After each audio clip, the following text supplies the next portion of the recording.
Hello everybody, welcome to Dungeons & Dragons Valkyrie, a homebrew Dungeons & Dragons game where complete strangers who met on Reddit actually become the bestest of friends while playing Dungeons & Dragons live for you every Monday night at 6 p.m.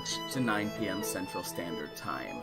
I am your host and Dungeon Master for the evening, TheMajestic, creator of this channel here on Twitch, which is www.twitch.tv/TheMajesticGamin, G-A-M-I-N, as well as the YouTube channel, which you can find just by searching TheMajestic or just by typing in youtube.com/TheMajestic, and it will be right there. Today I am joined by the same incredible group. Again, we are missing one of our incredible players, Charlie, but we hope to see him next week, but we will see what happens, and I will let all the players introduce themselves, who they are playing, and anything that they would like to plug along the way, starting with Rachel. Say hello. Hello, my name is Rachel. I am playing our half-elven rogue, Mira Helder. Perfectly done. And Brandon? Hello, I play Jax, the Black Dragonborn Paladin. Perfect. And Justin? Hi, my audio is stuck until I figure out how to get my mic working again. Yes, that was so good. He sent us a message like 10 seconds before the stream saying Mission Impossible theme. It's not fixed, to be clear. It's just my webcam until I can figure it out. Fair. You sound good. This sounds okay. That's fine. I once did a podcast where I didn't realize that it was on the webcam instead, and then I flicked it like halfway through, and I was like, "Wow, that's drastic." Anyway, I am playing. My name is Justin. I am playing Zashmar Efreet, the Fire Genasi Warlock. Perfectly done. Now, a couple of other words that I would like to say, and some mentions. Huge thank you to @Carly Matson for making this incredible artwork with one of our other players who we had for a bit there, played by Courtney, who we hope to have again in the future, playing Delilah, the Asimur, but there is Mira, played by Rachel, there is Jax, played by Brandon, the Dragonborn, and there is Zash, played by Justin, as he just mentioned. That has gotta be some incredible artwork, like literally some of the best artwork I've ever seen. Thank you so much again @Carly Matson. If any of you want to send us artwork, we would love it. Like, you guys have no idea how much of the world that would mean to us if you guys ever did artwork. So show us your artistic talents, and we are sure that they will be incredible, and we will love them no matter what. Also, huge thank you once again to Taylor Davis and her team for giving us the permissions to use her music throughout our gameplay. Also, a huge thank you to some of the other non-copyrighted, yet so long as you say their name, then they appreciate that, like Kevin McLeod, who has a lot of the music that we use. Speaking of which, that just started. He makes some incredible music too, and there are lots of great resources too if you guys ever want to find your own. They make incredible musics for the fantasy and sometimes even the emotional aspects of the games. But let's go ahead and get started back in the world of Valkyrie, where we left off. The group, after quite an adventurous episode, found themselves in different areas, different emotions for each one of them, on different adventures. Zash once again battling his inner voice and following what he knew was right and trying to help his friend Mira as that voice sort of deterred him a little bit.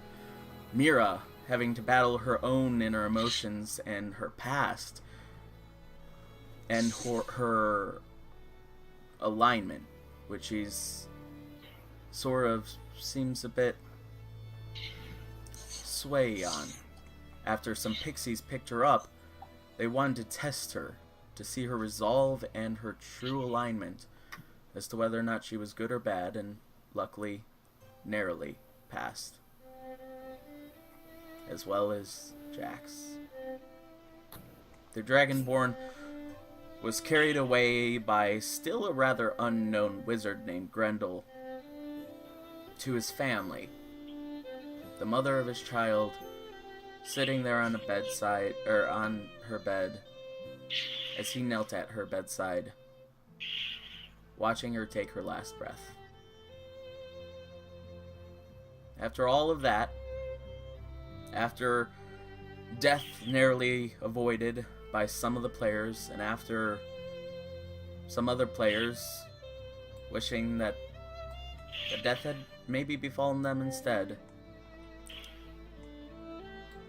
they once again met up, partially kicked out of the town, partially deciding to leave on their own accord, made way along the road down to the Citadel, where we pick up. Guys, it is a beautiful sunset that you guys begin to walk down, with the wall of this vast wooden city on your right hand side slowly disappearing into the wooden trees and forests around you. As you continue to walk, these skyscrapers of wooden miracles slowly become smaller and smaller and fade into a much more ordinary forest, yet still hiding a lot of secrets within. But in front of you is a path which has provided a safe passage for many before you, and the sun is beginning to set.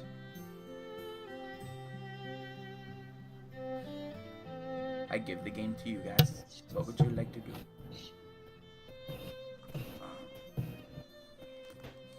How far are we from Lum?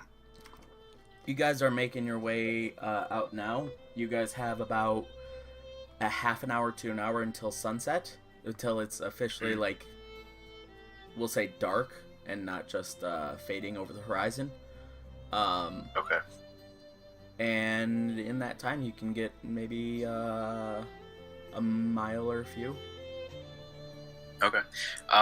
First thing I want to do is, because now I have my gauntlets, right, with the engravings. Yes, that is another thing. At the 2 episodes ago, the group did a bit of shopping. You got gauntlets, you got armor. Mira picked up some more arrows and armor, I believe, as well. No, I got a brooch, crossbow bolts, some ashes, an old urn. Yeah, you got hero's ashes. But I take the like glowing powder that I had in that vial around my neck. I want to like take that off, and I'm gonna uncork it, and I want to dump a little bit on each gauntlet and kind of like rub it into the engraving and see if it stays there and glows. The glowing powder.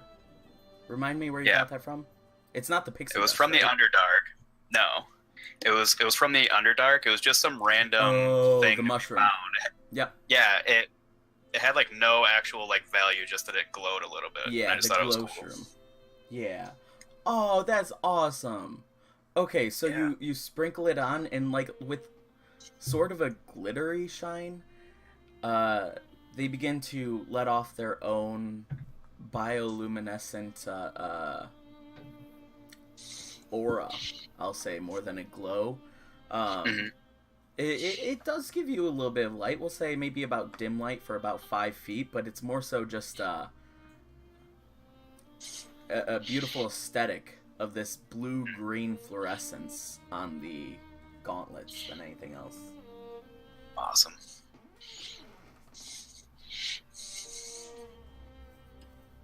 And I start walking. And you continue to walk. It's also kind of staying quiet, keeping to himself a little bit. You're staying quiet? For now.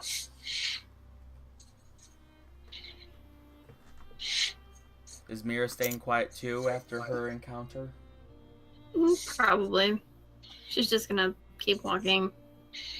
And so Zash, as you walk, the two people who, two of the people who accompany you are keeping their heads maybe a little bit down more so, and staying quiet as they continue to walk. Quite out of the ordinary, I will say, for Jax.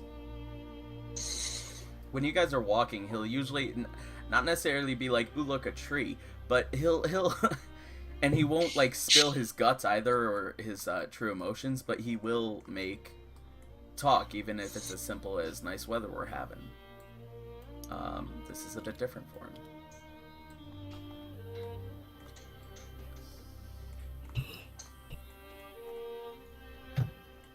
Zash does not care. Yeah. Alright. Or Zash is trying to fix his mic. Sorry, Zash still doesn't have good audio. So I'm trying to let you guys take over for a bit, but I can No do worries. stuff. We'll let you get to that. We will continue to take over, and to do that, I apologize to you, Rachel, for a second. I'm going to actually switch over maps, which, since you are in-game, might be a little bit difficult. But we'll see how it goes. I'm not even looking at it right now. I'm looking at the Hangouts images. Fair enough. And I am still screen sharing, so if you want to just join on that, you can. Yeah, because I like seeing y'all's faces. And stuff. It stuffs. Alright. Yeah, seeing people's faces is pretty cool, right, Rachel? I don't have a freaking webcam, okay? So, once again, you guys walk into the fading sun. And with the light gone, you decide to make camp. You find a little spot in a sort of clearing off to the side of the road so that you're not directly in the way of it, and possibly a little bit of a distance away, I'm guessing, from the road, so that anybody walking by, including possibly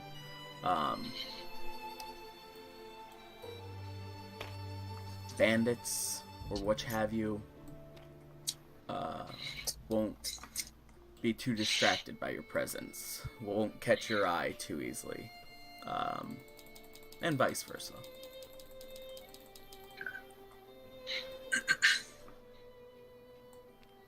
I just want to kind of like sit, and he's gonna look at his gauntlet that has his son and wife's name on it. And he's just gonna kind of like trace over the draconic symbols with his like nail, claw, or whatever, while sitting alone. Okay. While trying to get a fire started, Kilrendir is gonna go up and like try and get a little bit. Get a little flame going, but without prestidigitation, I believe. Yeah, he this not really being his expertise with nature, he's gonna try that and then soon realize, oh, we now have not only Zash, but we also have a Cerberus puppy. He beckons the puppy forward. Come here, dog. Go ahead and breathe little fire right in that spot there for me. Can you do that? He just looks at him and sort of smiles a little bit and just sits there blankly. Come on. Breathe a little bit of fire right there. Breathe. Can you cough? Can you sneeze? Can you make any fire whatsoever? Are you... Dash just like snaps his finger and like kind of casually like shoots a fire into the campfire, and then goes, "Good puppy," and like tousles all three heads. His tail wags very, very excitedly. So If you proud. don't remember that my dog is a girl, I'm going to slap you across the internet. If what? If you don't remember that my dogs are a girl, I'm going to slap you across the internet. Did I say he? Every time. My bad. To be fair, he was being Calrendir, so. Well, and to be fair, God cannot remember the facts of everything. I tried. No, that was my blunder, but I will try. I will try so that I don't get You're slapped assuming the across gender of my dog. Are you assuming your dog's gender? Come on. Don't do that. You can't. So All right. triggered. Hey, Cal. Yeah. Do you have any light spells? Light spells. Well, I mean, I do have Firebolt, but I only want to use that, obviously, for actually attacking people. Never mind. I'm just gonna try as I can and try and read my book. Alright. I was hoping you'd have dancing lights. I guess he does have prestidigitation. Well, I'm not sure if that would help much. Instantly light a candle or sniff out a candle, torch, or a small campfire. So he did that just to see if he could get the puppy on his side a little bit.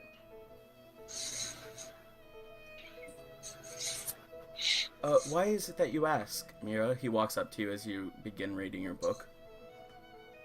Because I don't want my book to catch fire.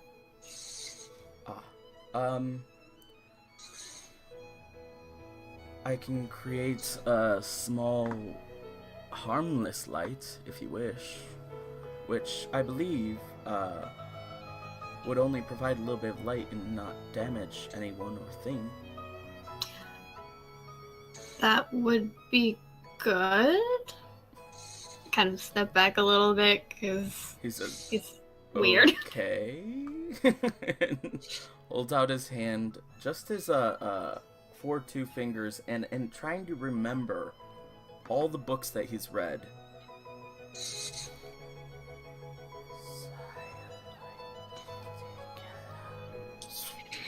He swings his hand around, and you see right from behind you, over your shoulder on the bench behind you, this sort of spark of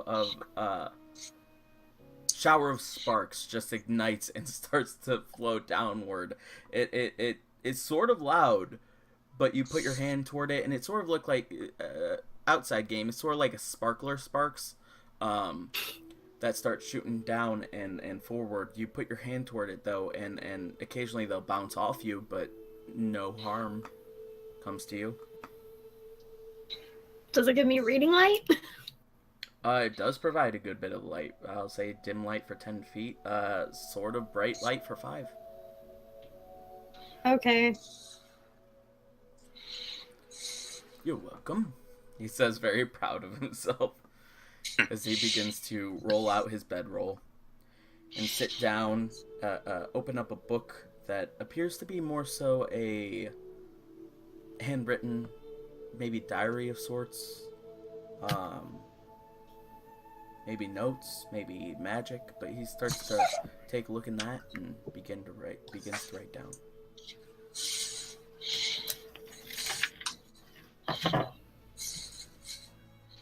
I want Jax to like obnoxiously take out a dry ration. Like I want it to be like really loud, almost like he's like playing with like some sort of like harder like plastic wrap. You know what I'm saying? So it's like as he's just like pulling this out, just because it's so quiet. Okay. He's just like, You begin to break the silence very loudly. I want you all to make a perception check. Sorry.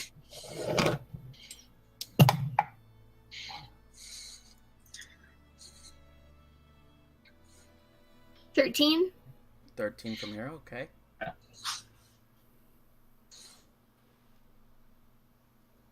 Jax, Zash? oh, you wanted me to do it too? Yeah. Oh, 7.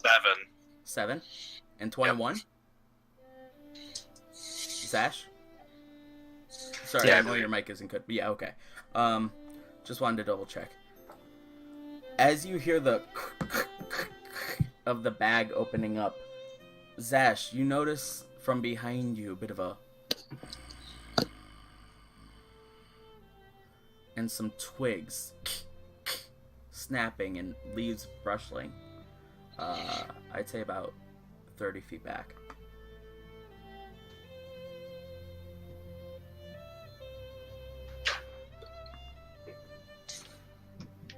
I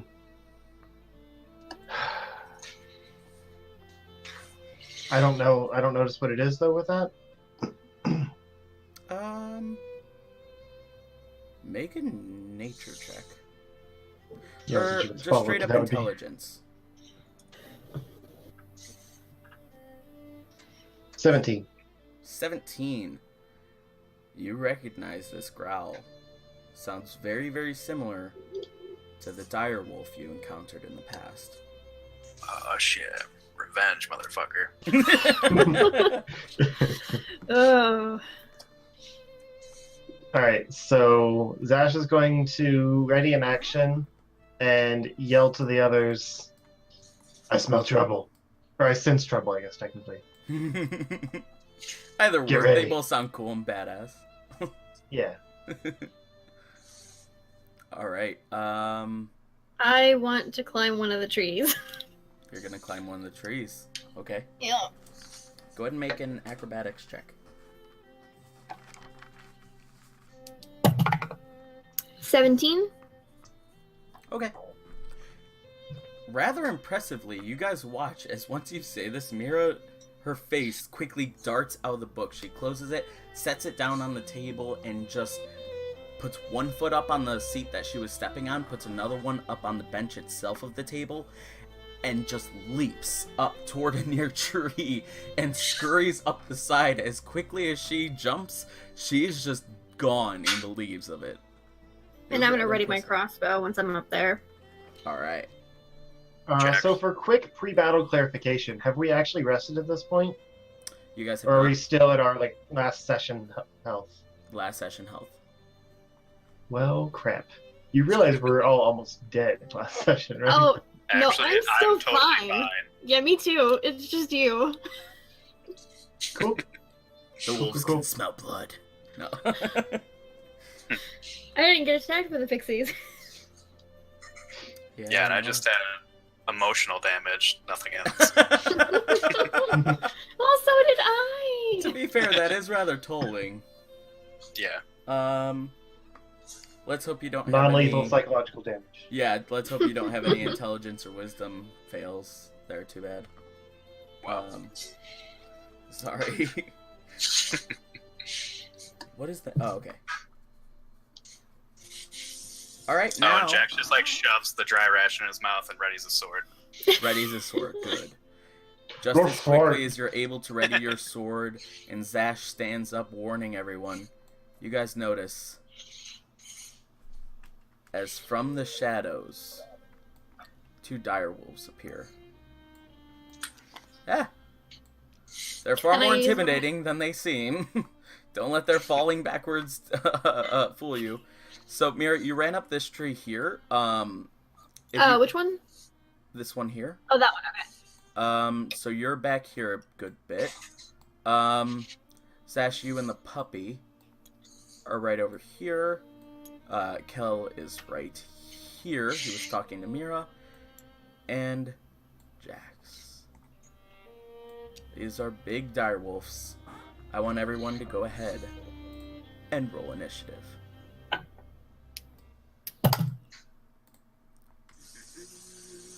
15. 15. 18 for Mira. 18.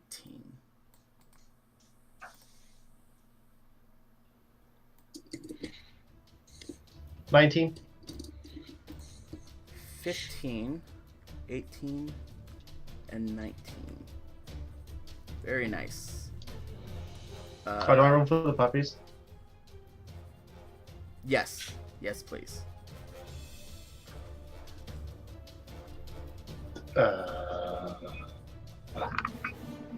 Do they have an initiative bonus? It should be their dex bonus. Yes, it's dexterity.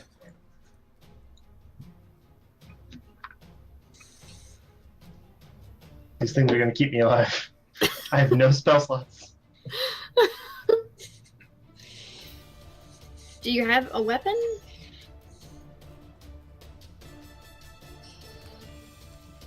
Yeah, the I have crossbow. them in the too. front. Did you ever say it, by the way? What your puppies... roll was? Ooh, Kel rolled 19 natural. 12. Okay. Total? Yeah. Alright. That means with an initiative of 20, Kel's gonna go first. These guys probably aren't very friendly, are they? They're dicks. Right. He's gonna go ahead and shoot a firebolt at them. But would I have a to surprise hit. because I read it in action when I saw You them? do not, because if you did not notice them, they would have had a surprise round. Okay. So they did sneak up on you guys, but you guys were able to quickly collect yourselves. So he's Okay, going just to curious. shoot D10. Now, since this map doesn't have any dice ready at the go, I might as well use some regular die, because I always love doing that. D100 counts. 7. Fire damage. So he hurls it forward. And I just want to make sure.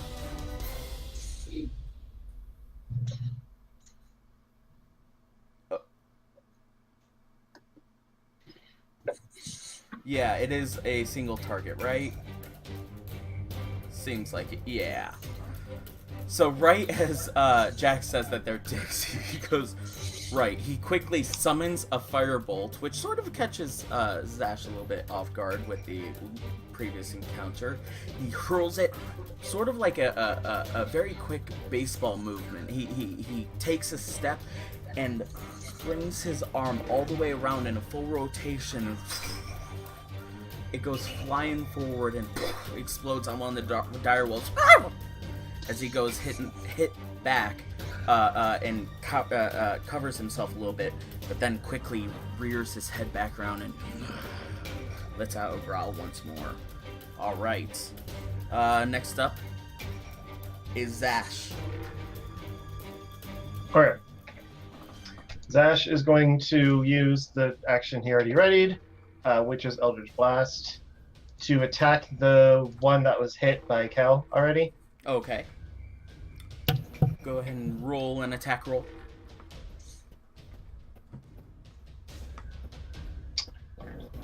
That is 23. 23 hits. Go ahead and roll damage with the I haven't used this in a while.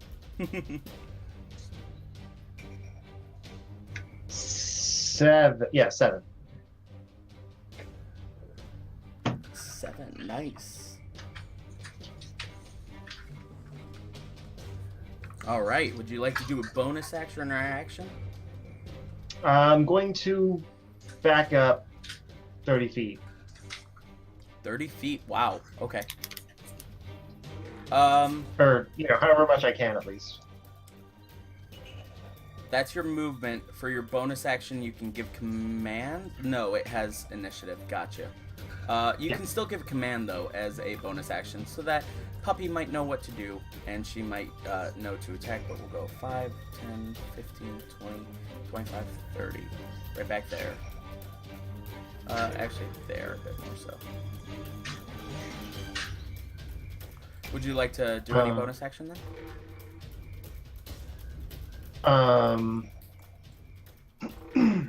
You can tell the How puppies close to are the come dire wolves to you. each other? The dire wolves are within 5 feet of each other. Okay.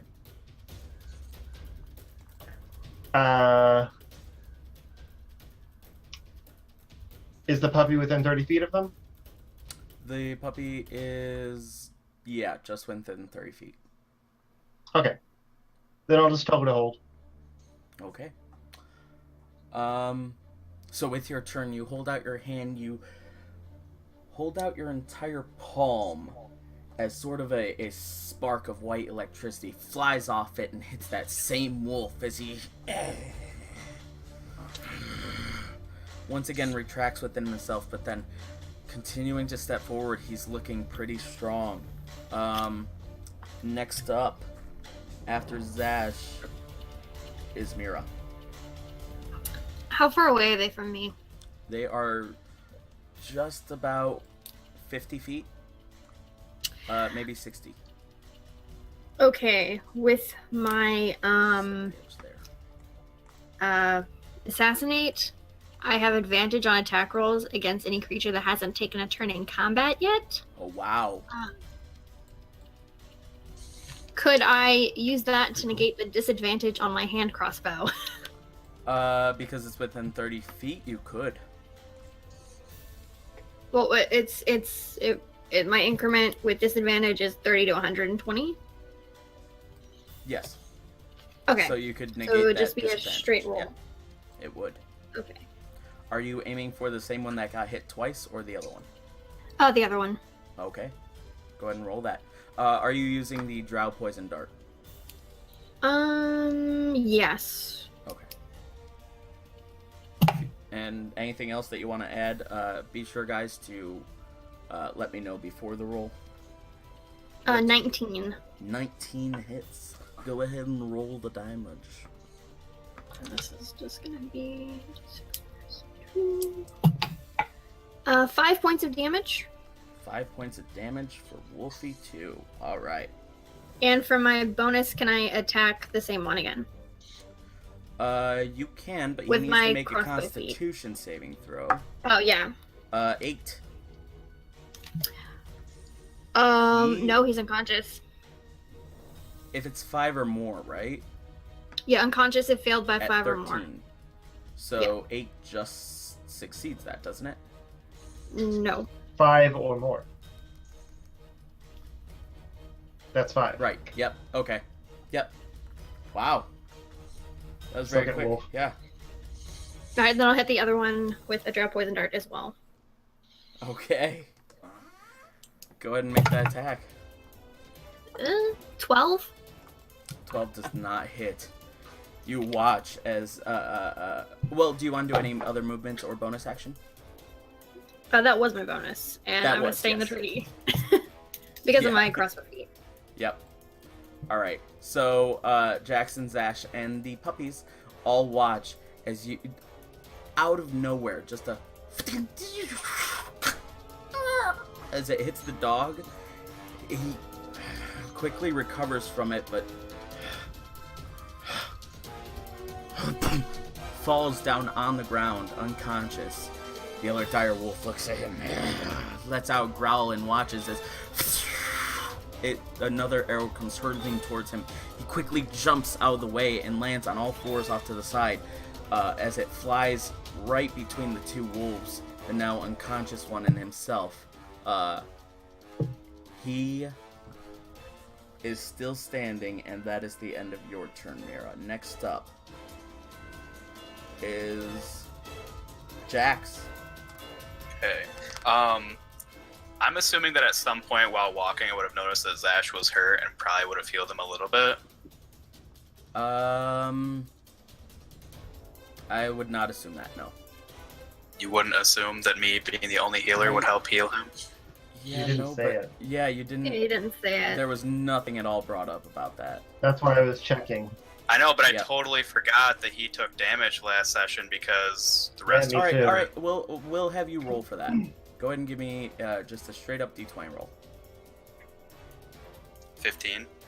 Yes, you did. Okay. So I did heal him. Yes. Somewhat. What spell did you All right. use on him retroactively? I just want to use my lay on hands. I do like 10 or 15 hit points or something.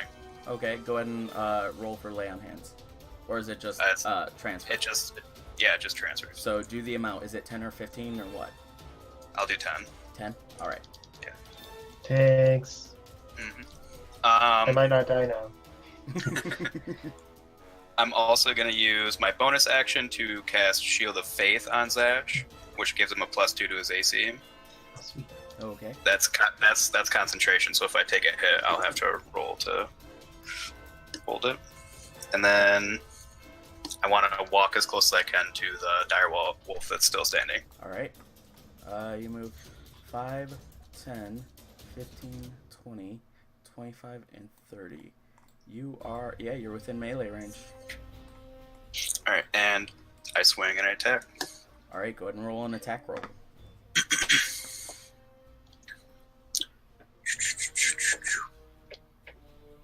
16. 16 hits. Go ahead and roll damage. Okay.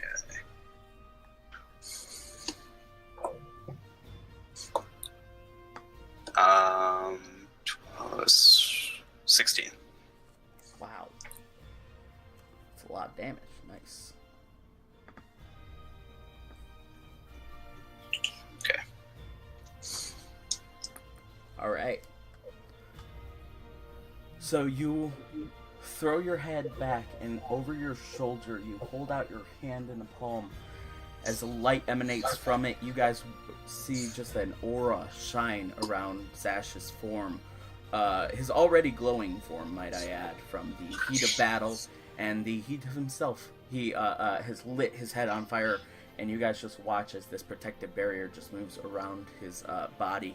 Then quickly, Jax jumps forward. He leaps, jumps sort of over the bench, past the campfire, and right up to the direwolf as you take out your weapon, swing at it, and right across the back shoulder blade, cut a huge gash into this direwolf. He squeals out in a terrible bit of pain and sort of loses control of one of his arms a little bit, about to collapse in over his body, but he is still standing, able to once again regain his composure, and with a very evil look on his face, it is now his turn. The direwolf is going to bite you. Natural 20. Not even joking. Yep. You guys can probably see it in this thing. That it's one of these die, so it's a glowing red right now. Holy smokes. Alright, so it's going to be 2d6 doubled plus 3. Let me go ahead and find those again. They're not... Well, literally. Nope, that was... That's a 5, and that's a 1. So 6, 12, plus 3 is 15 damage. Okay. Piercing damage. Okay. So I don't know if that's reduced by your armor at all. I don't believe so. Also, do me a favor, go ahead and make a strength saving throw.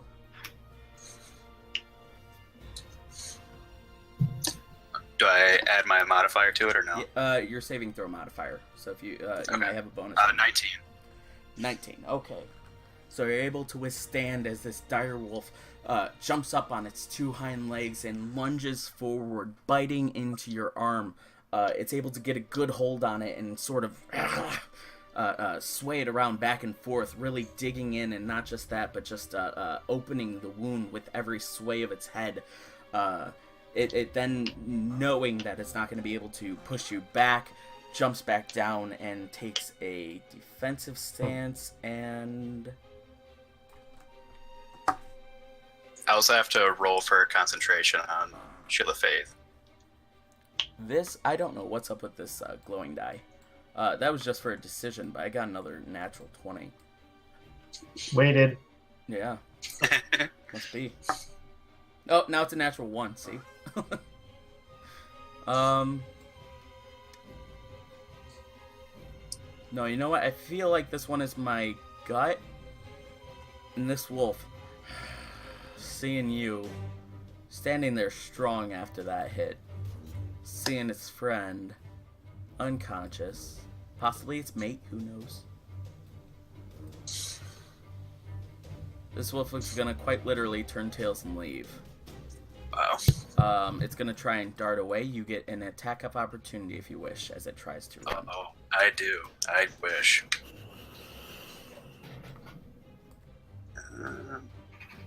15? 15 does hit. Go ahead and roll Yes. damage. Damn it. Not good. 7. 7? Hmm. That was literally its hit points. Describe to me no way. what happens.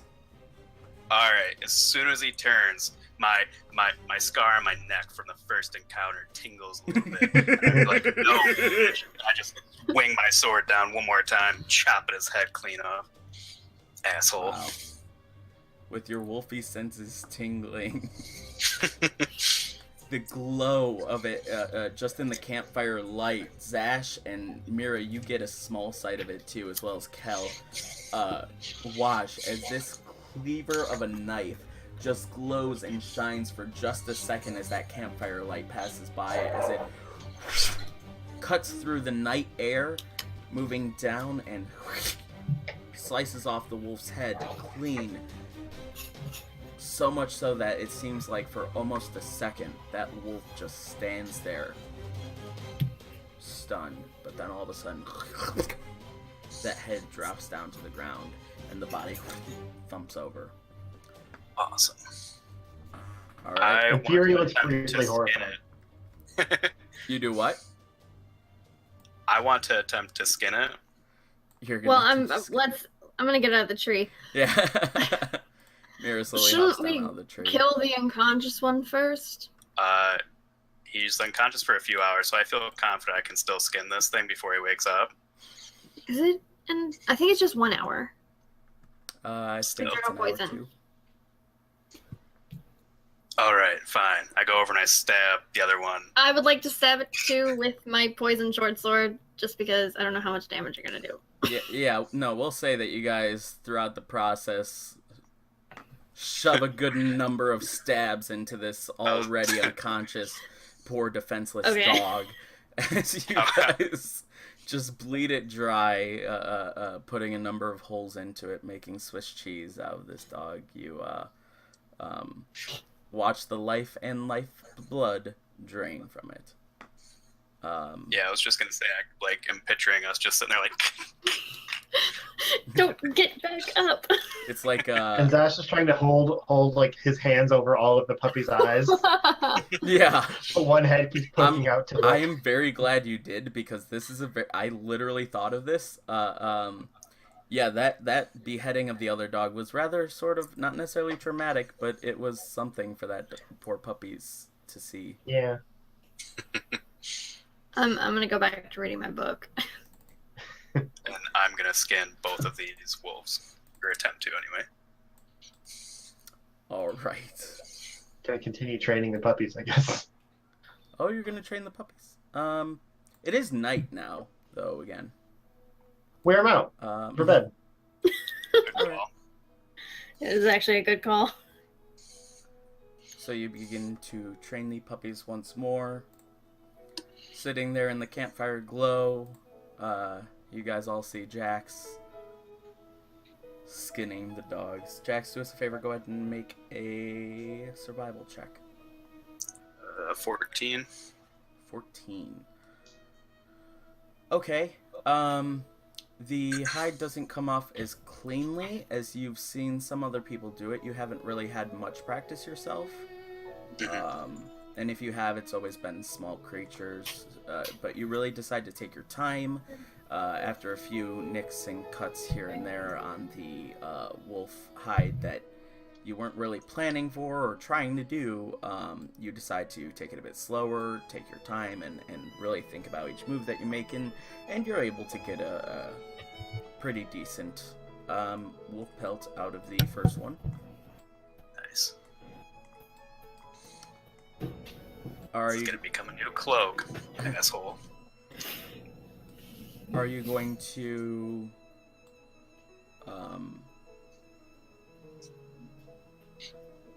oh jeez, you just said it. Are you going to cut off the pelts of the other wolf? Oh yeah, I want to do both. Okay, go ahead and make a survival check for that one too, please. Okay.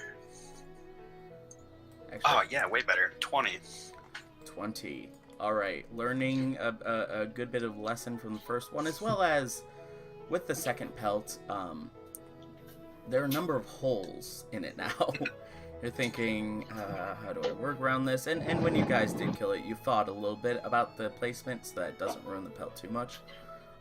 You're able to maneuver around it effectively and get a much cleaner, much more intact full wolf's pelt with like the head and everything, you know? Oh, like sick. Yeah, you know how like people have, but it's a dire wolf, so like your head fits like inside there snugly. Yeah. Oh yeah, I like that. I'm gonna wear it now, even though it's bloody and gross. Yep, it is bloody and gross, and I'm in a weird place in my head right now. I don't. Mira, Kel, and Zash just watch as Jax is like, look, and he's just, you hear the gross slither of it as he puts his head inside of the pelt of a now dead wolf with a good matter of viscera and blood encompassing the inside. I'm going back up in the tree. As she makes her way down, she looks around, you say that, she's like, nope, I've had it, I'm going back up. You just get back up inside a tree. That's funny. I'm guessing that, Kel finds a suitable place once again in his bedroll by the fireside. I'm guessing Zash does too. I'm also guessing Jax does. And Mira, do you wish to sleep in the tree? Hold on, let me see if I have it. Alright, while you do that, Justin, can you make a I have handling check for Zash? You have a what? I have a rope, so I'm going to anchor myself to the tree in case I fall in my sleep. Okay. So you sit up on one of the branches, you tie a little knot around yourself and around the massive trunk that still moves up your back as you sit on one of the branches, and you feel rather secure and sturdy in case anything happens, but also able to keep a good assassin's eagle eye over everything. And Zash? 17. 17, alright. What is it that you're trying to train the lady puppies to do? As far as training is concerned, do I have to teach them like each skill that they already know according to the monster? No, things profile? that they have on the roster are things for it. It just has a base sense of attack, base sense of not even sense. Like, some of its attacks are literally like, if a Cerberus bites you, then you cannot switch planes. That's just a fact. Keen smell comes naturally to the dogs. So really, it's just you're trying to train the dogs to be more attentive, better behaved, and in battle to really be able to do your commands. So, like, you can give a command to the Cerberus puppies as a bonus action, but we'd have to roll then on its action to see if it does that, or if it does something totally different, or, you know. Get what I'm saying? Yeah. So I mean, I'm just training her to Listen. Listen. Basically. Yeah. Yep. I haven't gotten her to actually like use an attack yet in battle, so I want to make sure that when that happens, she'll do the thing I say for her to do. Exactly. But at the same time, if you put enough effort into it, and you're trying to train the dogs not just to listen, but like play dead and additional sort of things that might not just be handy, but also might make a cool little party trick, then those are also things to consider. Priorities first. Yep.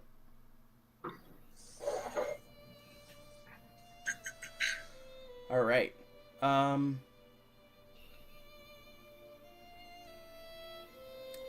So there was nothing particular in your mind, just trying to get the dogs to listen to your commands before bed, and sort of like throwing a ball, making sure that the puppies catch it and bring it back so that you can tire the puppies out too. Yeah, because we don't have a lot of time, and after that direwolf battle, Yeah. Zash is kind of like, he's like, I need a defense just in case. Yeah. So let's have this, back up.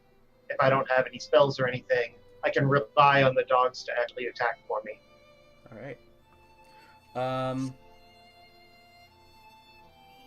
Just to make sure.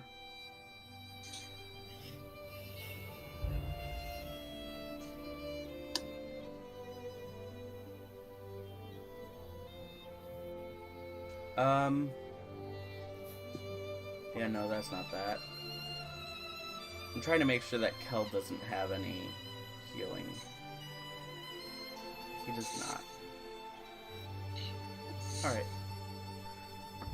Well, I'm going to hit the hay then. Here's hoping that we don't have any more adventures with assholes, or whatever you called them. Good night, everyone. Night. Night. Kel falls asleep. Do you all go to bed? Mm-hmm. Yep. Alright.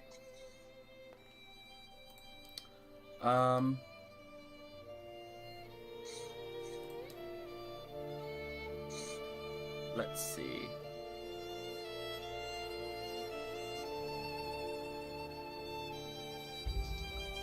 Slowly, morning comes to you guys. Yeah, this one will be good.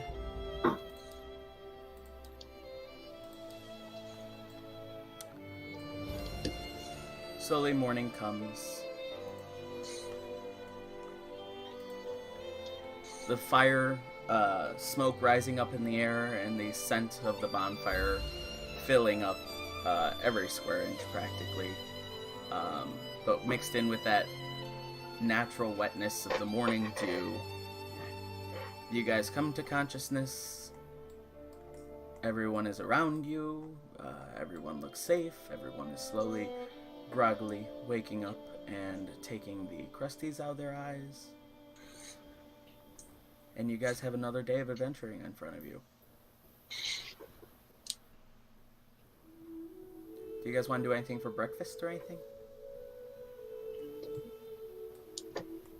I've got a ration I can eat. Yeah, I have like those water orbs still. I have like 5 of them left. Would it be alright if I had one of those? Says Cal. Sure. Toss them one. Thank you. I could try and sort of squeeze the water out of here and sort of saute up the remaining tissue if you wish. I mean, if you want to get fancy with it, go right ahead. Would you like me to do that with yours? Sure. Alright. He takes out a couple of jugs, pours the water out, sort of wrings them out, and places them on a pan that's now dangling over the campfire and begins to walk into the woods. And for a moment, you're wondering what he's doing, but then you see that he's looking down at the ground and he bends down and appears to pick up some sort of foliage as spices. The campfire burns, and yeah, is Ash doing anything for breakfast? Just rations. Just rations. Alright. While you all are sitting there, rather quietly, peacefully, you hear the stream in the distance. With Ash, you hear more. Oh, look. They all made it. I say we should just let some of them die. Yes, you've made your thoughts very clear on that matter. Well, only some of them are important to my goal, you know this, and I hate to admit it, you're one of them. But God, you gotta toughen up, seriously. Do you know what just happened? 2 wolves walked into your camp. Do you know what you did? You fucking retreated. I'm a ranged spellcaster. Why would I just stand up there in the middle of a fight? That's stupid. You don't want me to die. You stare them down. You make them run away by looking into your eyes. You don't just back up and let your puppy handle it.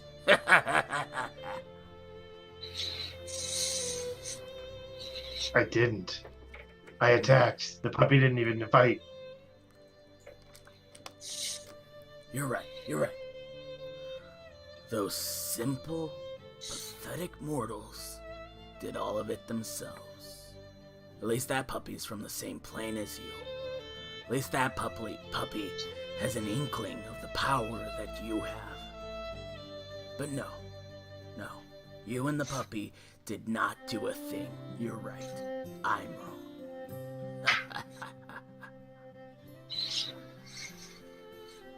So, are we done here? No. Are we ever done? The answer's no. I'm always in your head. I'm always listening. And if I want to chime in, just to tick you off, then I'll chime in just to tick you off. If I want to make things a bit more difficult for you, then I'll do that. Like this. Hey Mira, why are you such a bitch all the time? That's all Fuck that you too. The two of you just hear that. Jax, you do not hear a word. I'm just in the tree eating. You just continue to eat?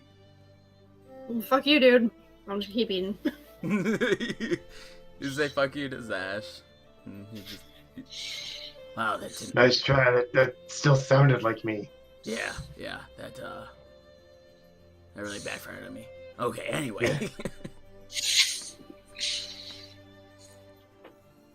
I can tell these people everything if I wanted to. Everything. Do you think I really care anymore? I get it. I'm your bitch. What more do you want? I'm on your journey. Like, why don't you go away? Let me do it. Because I like seeing you sad. What is this? Why do you not give a shit anymore? At least when you do, it's fun watching you squeal. Now I just...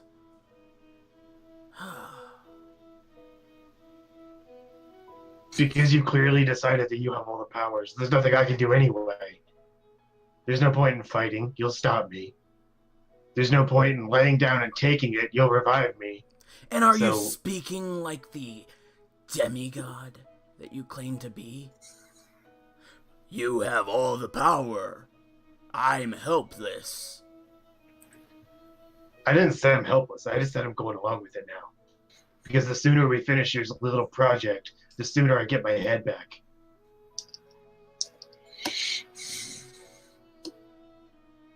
Maybe. We clear?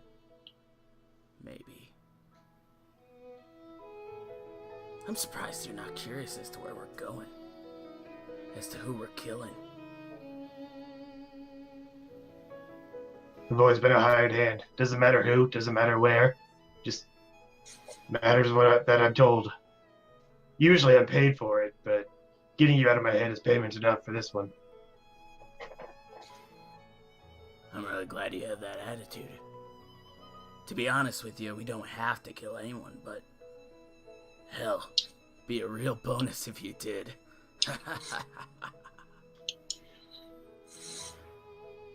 We'll see how the situation plays out.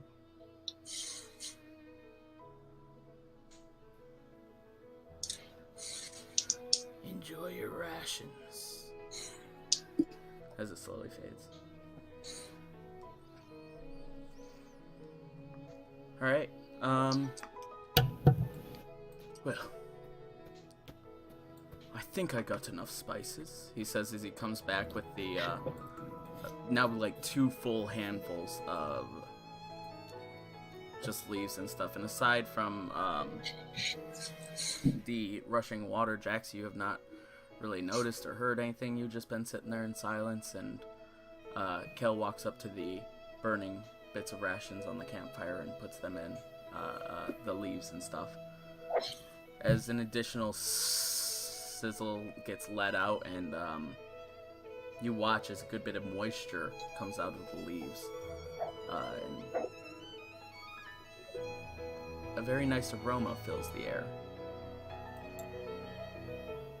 It'll be just a minute now.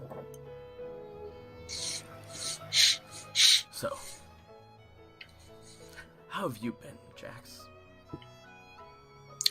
I've been better. Been better? Mm-hmm. Cal didn't know where we went, right? I'm assuming no. I just know he just knows that you guys went somewhere. Right. Okay. Actually, let's see if with this. Yeah. If you don't mind me asking, where did you end up going off to? We went to a place called Mirage. Oh, that's not too far from my home. I know of that. Well, how was it? Not great. I'm sorry to hear that. It's not your fault. Were they, kind to you with your face? I mean, I know that there's a fair way to say it. I apologize. They were very kind, regardless of my face. Oh. I feel bad now. I was actually needed there, told to go there, welcomed with open arms. Just didn't go where I thought it was going to go. Well, sounds like there was some change from what I knew, but change obviously can be good, and maybe things not going where you expected can be good as well. I don't think so. No. But we'll see. Just kind of confirmed the path that I'm already on for me, basically. Okay. Are you sure that you're all right then? I'll be all right. Okay. If you need to talk to anyone, I'm here. I appreciate that. Well, they're just about done now. So he takes them off the fire, and they smell delicious. You want the first bite? I do. Jax is very excited. He's drooling just a little bit. You taste it, it tastes just as good as it smells. It went from a very drab sponge to sort of like a similar textured sponge, but with an incredible somehow seasoned steak with like a bolognese sauce. Like, it's just delicious. As he's eating, he's just like, oh my god, where did you learn to cook like this? Reading, actually. And plus, when you live out in the middle of the woods, it's pretty important to know how to make your own gourmet meals. Where are you from, anyway? You said it was near Mirage. Yeah, I am from the never-ending forests. I have sort of a little shack set up just on the outskirts of it. Interesting. Is that a place that I would have known of or been to? Or... maybe the never-ending forest, but even then it was just like a quick passage along to the larger cities that lie west. Okay. And you know that it can be a vast place. If he's talking about a small shack in this big forest, then it would be very secluded. Mm-hmm. Okay. Alright, well, should we all get going then? I think so. I apologize again to people about the change of map if you are in game, which is just Rachel at this moment. I'm just looking at the screen share again. Yep, okay. Fair enough.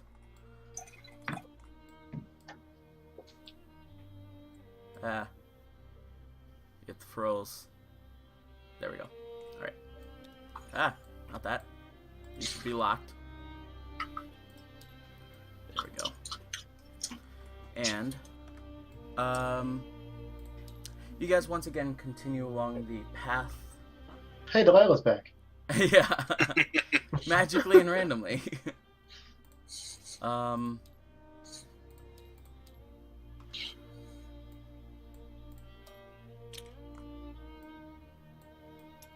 I took my rope with me, because that wasn't already a given. Yeah. you once again bundled that up and took it along with you. You guys continue along the path with the... Well, heading back out to it, once again hiding sort of a little bit into the forest so that bandits didn't see you, or you didn't have to be bothered by traveling merchants or anything of the sort. You guys once again make your way out to the path and walk along it as you hear the river along your side slowly getting closer and closer. It slowly passes from one side to the other up ahead of you. And the trees begin to spread out once again, continuing to get smaller and smaller in size the further you go away from the town of Lum. No longer the overarching pillars that stand 200, 300, even 400 feet up with the specification of the central tree that was in that town.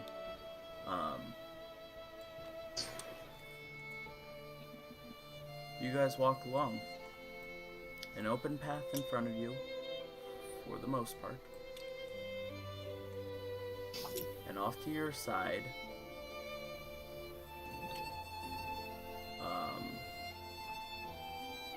oops, that was from earlier. Actually, oh no, not again. Okay, I want everyone to go ahead and make a perception check.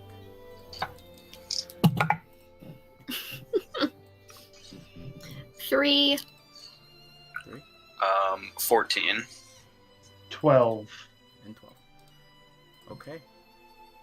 You guys continue to walk along. Is there anything that you guys would like to roleplay as you walk? Jax gets, walks with Zash. I was going to do the same thing, so that works. Do you guys just walk next to side? Yeah, but Jax is gonna just kind of mention the note that he had sent to him and ask what exactly they went out there for, and he mentioned that he lied, but I'm gonna hang back. Oh boy. Well, see, Princess over there got herself into some trouble. And she needed some help acquiring some things, and you know me, I kind of have to do what I'm told. But she was told that we weren't allowed to have anyone of good faith, let's say, with us, so we couldn't tell you because we knew that no matter what we told you, you'd want to come along. I'm sorry, it wasn't my idea. I just came up with the only excuse I thought of that would keep you from coming with us. I mean, it worked. And I don't know that they're bad people, right? I assume they're good people. I'm technically not a bad person. Technically. Technically. Out of game, I've witnessed not so great things, but I feel like you would have a good idea that Zash isn't great, just because the way he's acted, and also the teases you've gotten of his father. Yeah, but I wouldn't know that you're bad per se. You can detect alignment. I actually can't because I tried that. No, because I tried that. I can sense great, good, or evil, but that's more it's slightly different. It's not actual alignment. It's yes, but every single time that you've used that spell, though, you have seen dark smoke flowing off of him. I thought that was because of whatever was it in the amulet. It could be, but that was never really addressed. That's probably the assumption you'd have, but yeah, it's, because the first time I saw it was when he put it on, so I. Yeah, but that's also the first time that you used that spell. True. That's also true. Yep. Fair. Jax, you gotta understand, sometimes in life you gotta do things that aren't necessarily the best in order to get something for, let's say, the greater good. I completely understand that. I did not meaning to cut that dude in half when he was harassing the innkeep lady. As long as it's for the greater good and against evil, I will do what I need to do. And I hope you guys understand that I don't always like certain things, but I'll do what needs to be done. That's good to know, and I'll pass it on, because I sure would have liked to have your help out there. But on that note, are you doing okay? You were kind of violent with those wolves. Well, that was coming from a couple different places. A direwolf did almost kill us a while back now. Fair, So there's a little fair. bit of... And yesterday, I may have watched the mother of my child die. So, That's a lot. yeah, it is. And I have a feeling I know who had a hand in it, and I'm just kind of wrapping my head around things right now. Is that anything we'll be able to handle? I hope so. Then just keep an eye out. You've got my spells. I was gonna say my sword, but I don't have a sword. Thank you. I appreciate that. The greater good, right? And he kind of smiles like a devilish smile, like ironic, kind of. Jax just smiles back. They keep walking. I mean, I assume Jax will continue to fill him in, but we don't need to go over that again. Yeah. All right. I want you guys to make another perception check.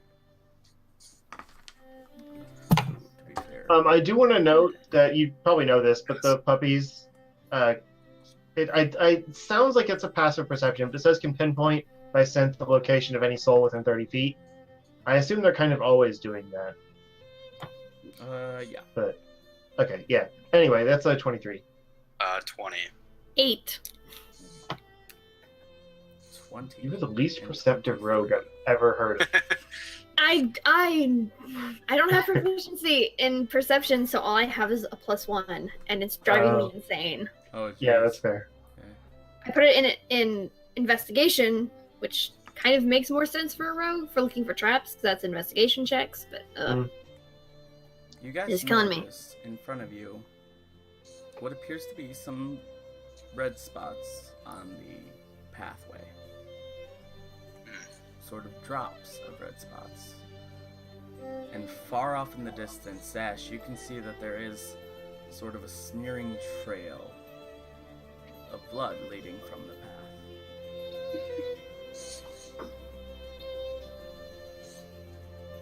Okay. This is down a little ways. It's not like right in front of us. Correct. With a 23, you notice that it's about 90 feet off. Okay. Guys, there's something bloody up ahead. I think me and the puppy are going to go investigate. Except I don't know what her investigation is, but I will do mine. Investigation is intelligence. since he's okay. pointed it out, do I see the smear? No, Yeah, it's intelligence. Do you notice the smear? Since he Yeah. pointed it out. As you guys walk up, you start to notice it, yeah. Alright, I got a 23. I didn't realize how bad their intelligence is, but we'll see how this goes. 14, not terrible. Okay. You got a 23 and a 14. It's more of that soul scent is why I brought her along. But You guys notice that there appears to be some sort of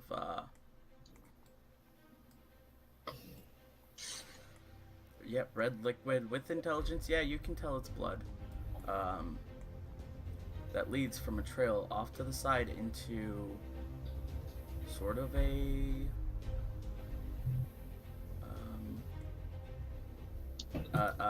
hovel of twigs and surrounded by trees.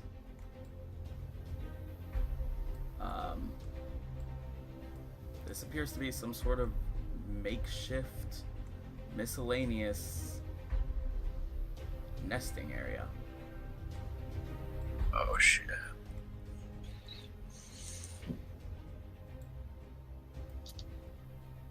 Jax readies his sword. Well, Zash noticed this. Well, I saw the we're up blood. ahead. He went off investigating and is now about over here. Right, but Jax saw the blood when we Yeah. first. So he's just Okay. walking cautiously with his sword out. Are there any noticeable evidence of what this nest might be for? Go ahead and make a. Yeah, I'll say.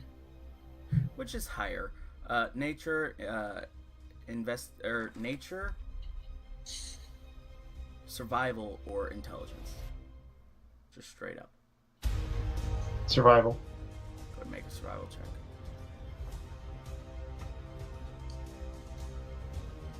10. Yeah, you notice that it's for something large, maybe something possibly a bit more animalistic. You sort of smell what appears to be the scent of almost horse manure, slightly, or like cow manure. And it's certainly a living area, but you don't know what for. Does Fury seem uneasy? Fury. Advantage on wisdom checks that rely on hearing or smell. So I'm just kind of, Yep. again, role-playing that idea. And sensing within 30 feet. Yeah. Fury does seem a bit uneasy.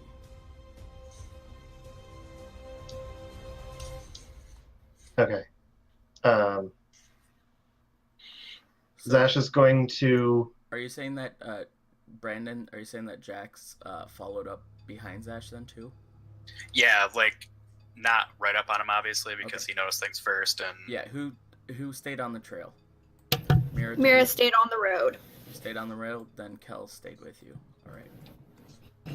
Okay, Zash is going to kind of slowly back up, keeping Fury at a close, within 5 feet distance as they back up, but keep at the ready to attack, so as not to be surprised. I want Back you to make towards the one rest of more the group. perception check. Oh, it's 19? just those two. Yeah, you noticed. Yeah, it's just them. Actually, Okay. Brandon, you would also make a perception check. okay. 12. 12. Not so much you, but you do hear the beginning part where you, Zash, very clearly, very intimidatingly hear.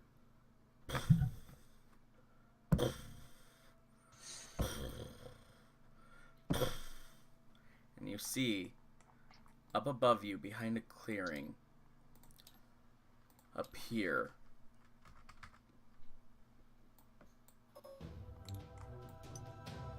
Oh shit. a Minotaur. As it lets out a little bit of a roar, it just appears to be walking. But then, with your perception too, and it's interesting, you also see another one sort of walking up behind, and actually, I will let you decide. What do you do upon seeing them?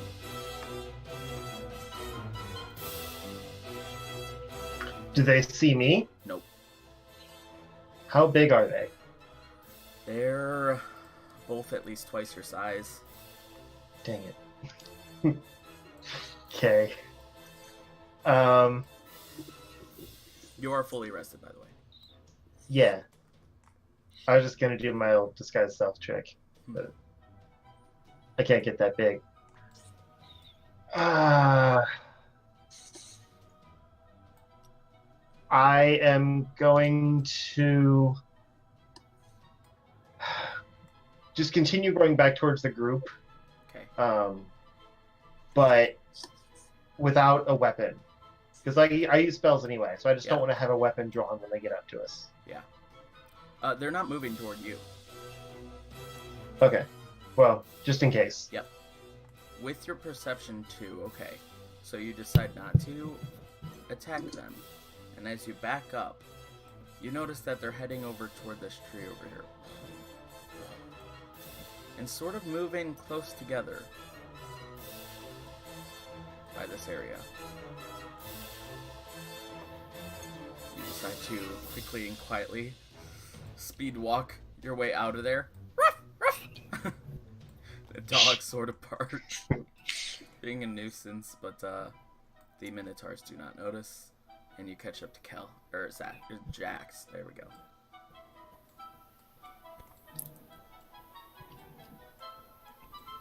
There's some Minotaurs over there. They didn't notice me. I would bet they're hostile. I have a flyer for a Minotaur. I want to pull that out and read it real quick. Yeah, it says, reward 500 gold pieces for the head of a Minotaur. We could get up to 1,000 gold pieces if we can kill both these things and take their heads. Mind you, the head of a Minotaur is... For Zash, I'm saying you saw, it's a big head. Who are you, Mira? You want to fight these things and take their gold? We're about to head into the Citadel, where there's a lot of magical items for sale, and we have limited resources at the moment. I'm not saying we have to do this, but it's just an option. Let's check with the group. Alright. You guys walk back. What's all the excitement?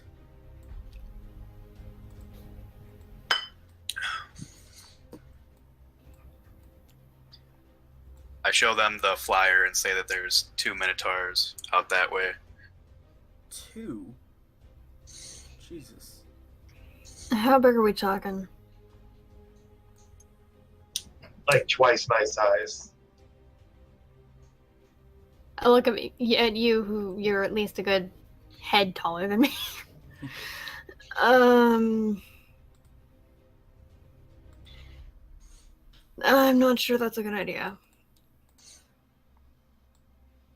I want everyone to... the money-hungry one doesn't want to do it. Can we go? I like money. I'm just not stupid. Yeah, no, Zash. I want Zash to make, once again, which is higher, investigation or history? Or intelligence or history? Or arcana. Arcana it is. Okay. 22. Ooh, for arcana, that was pretty bad. 22 for you. Wow, well done. Yeah, Kel rolled 7 total. I thought you meant mine was bad. I was like, that was a natural 18. Yeah, no, that was good. You know that Minotaurs are very magical creatures, and they actually are rather quite intelligent. They can speak Abyssal, you know.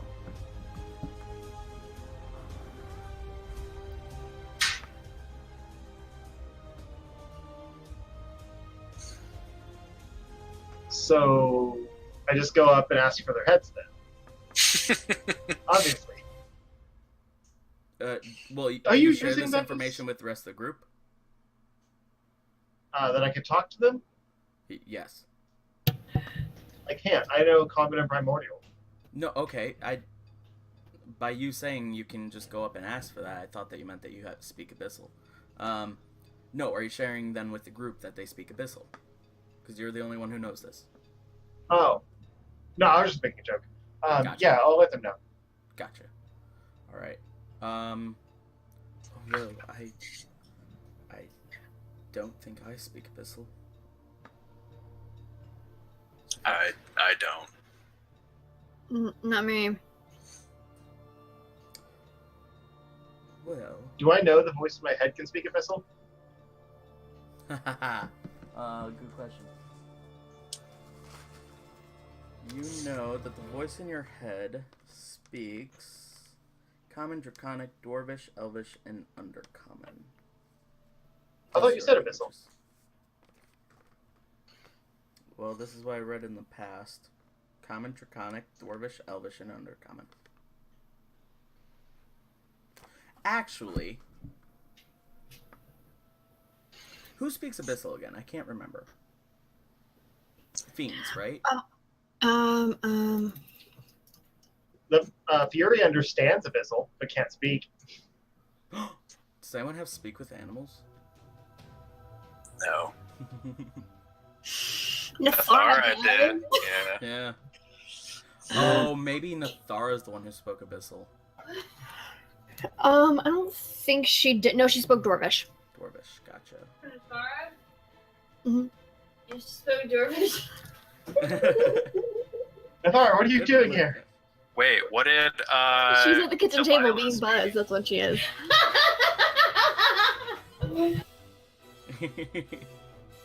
Did Wow, Delilah you speak? should've- Someone I thought did. It might be Delilah. I know that she knew Celestial, but I don't know. I feel like we gave her like an unorthodox one for some reason, but I don't remember what it was. Yeah. Well, I guess we're screwed. Possibly. Yeah. We could just not fight them. Well, I'm willing to fight them, but no one else seems on board, so... Yeah, If I'm not everyone wanted so to, sure. I would. I mean, if I could get a hit on at least one of them without them knowing I was there, I can do a bit of damage. But other than that, I don't know how hardy these guys are. I don't know how strong they are, and I don't know what they'll do to me if I'm in their range. I mean, a no-kill can hit me pretty hard. I don't know how he can hit anyone else. Alright, that's fine. But I suggest we maybe walk on the other side of this path a bit, then.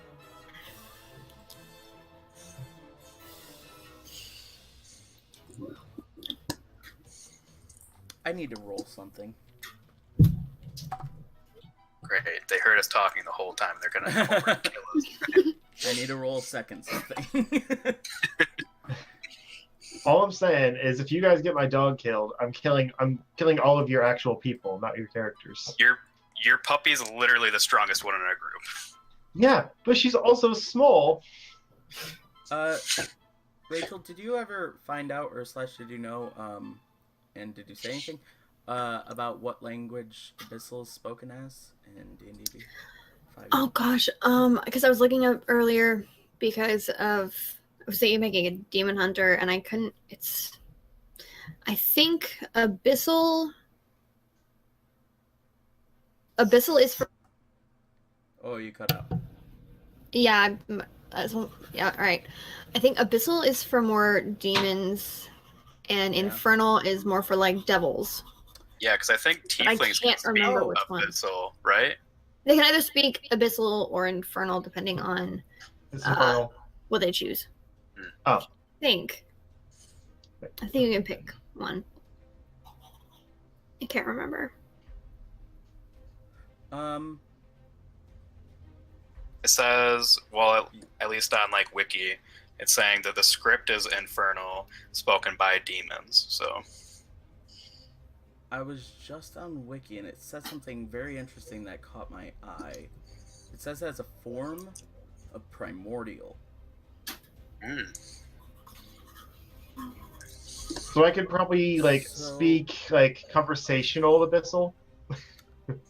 That's what I'm wondering. Just comprehend a few words here and there. Yeah. Like, what's your name? Do you know where the bathroom is? Yeah. Can you help me find a McDonald's? Yeah. One like beer, the please. basics. Yeah. How much is this? Things like that. Yeah. Donde está el baño? Um,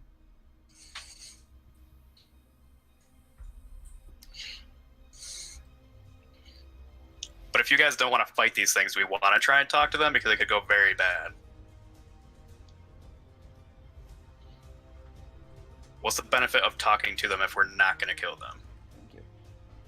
I mean, they might not be that bad. There's a giant trail of blood leading in their direction. that's true too. Could be an animal. Good points on all sides. I mean, I didn't see them. I don't know if they're covered in blood. I don't know what's going on.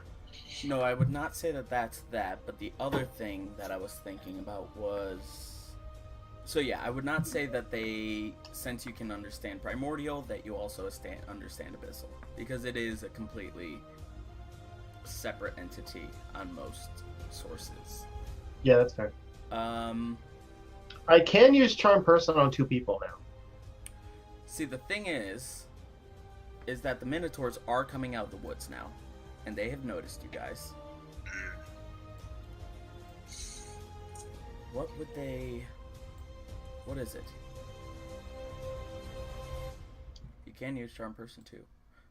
Does Charm Person allow them to speak any language? Boy, it would be handy if we had Stool with us still, huh? You attempt to charm a humanoid you can see within range. They don't have to know your language. We wouldn't really be able to do anything with them because they're just friendly, but they don't have to know the language.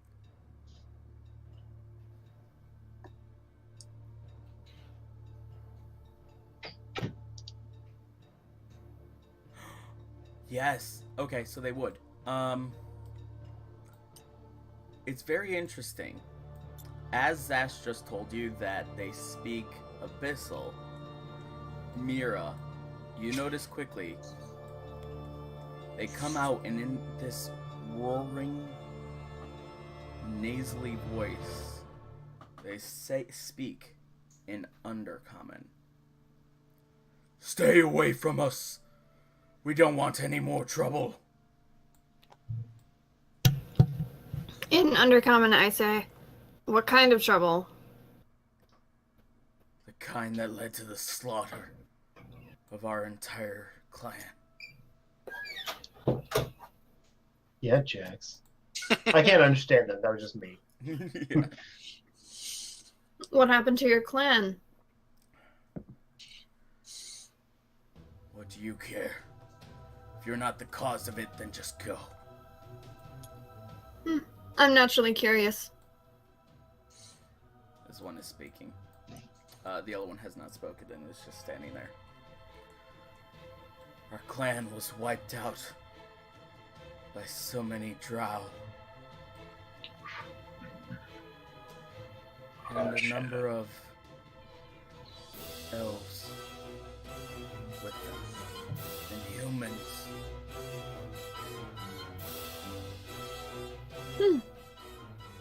That's interesting. There's another interesting thing. How are you speaking Undercommon? My friend here just informed me that you can only speak Abyssal. We were with the drow for quite some time. We learned their language. Do I believe him? Make an insight check.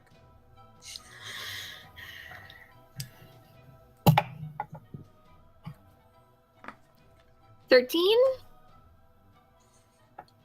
You believe him. Alright. And also when he came out, he did speak some what sounded to be like gibberish with just some grunts of a minotaur in it too. So we're like, and nothing happened.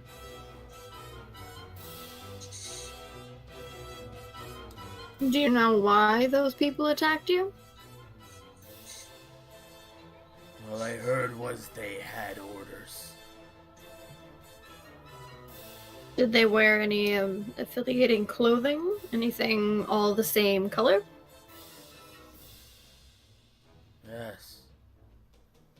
Yes, they did.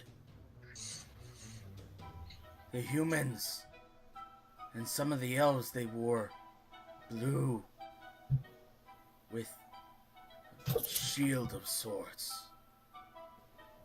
Was there a symbol on it? Only the shield.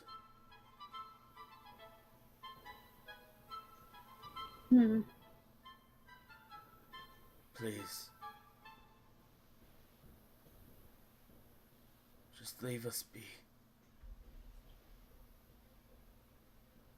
Well, if you're in trouble, my friend here, and I point to Jax, I could tell him and we could help you. Jax, you just see as Mira's speaking, and the giant Minotaurs, and Mira just points at you. Take the flyer and I crumple it up, put it behind my back, and toss it, like, but without looking, behind my back. Okay, just to hide it, like to. Yeah. Okay. You stand there, sort of a deer in the headlights. All right. How can he help? He's a skilled fighter, and if it's for a just cause, he's willing to do just about anything. It's kind of reckless and stupid, but he's a good person.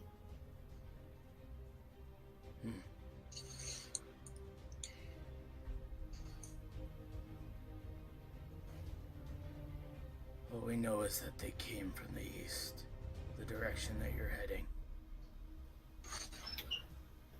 Would I know if the Citadel soldiers mainly wore blue? You would. Actually, yeah, Do you they? live there. They do. They do? No. I don't mean to undermine you or your clan, but were you... This is gonna sound really mean. Were you doing anything to this large city nearby? Were you Nothing. antagonistic? Words? No. You were just Our living your clan. normal life, doing what you normally do? Yes. Our clan lived miles and miles from here. Next thing we know, we were abducted by some small, dark elves. Later, after living with these drow for some time, we found out their intentions were to kill all of us. We escaped. Me, the wife, and the child that was born soon after.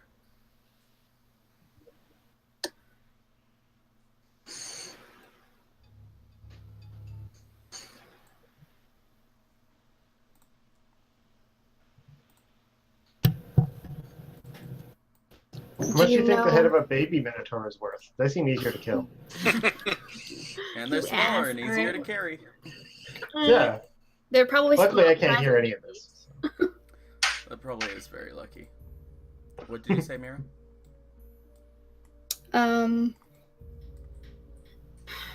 Do you know why they wanted to kill your people? Again, just said it was orders. They said that they were following the rules of some Aowen fella. And some...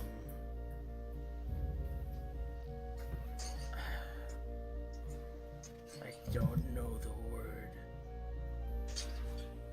Druichiro. He says in Abyssal.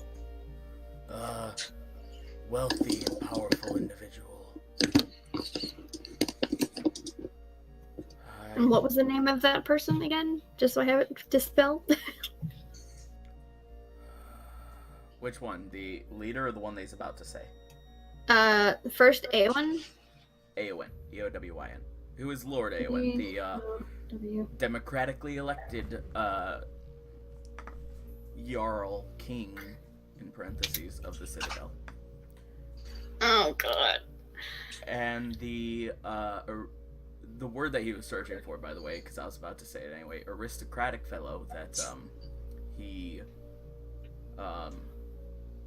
is about to name, he goes, something Finn.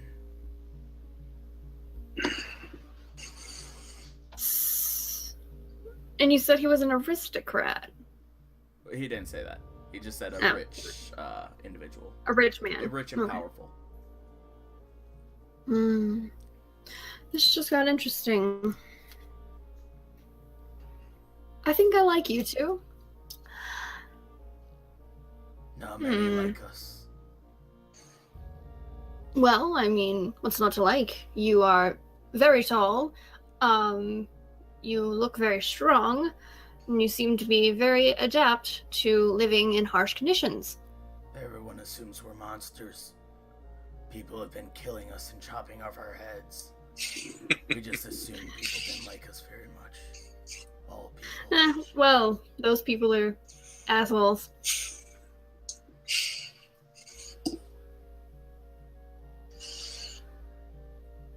Wait.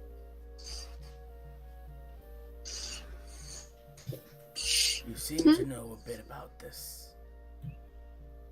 Is there something you can do for us? I was just about to offer to help. You see, now, with a few names you mentioned, I think I have a bit of skin in this game. And I would love to help you out. We're fighting the same battle, then. In a way. I don't like Drow very much either. Here.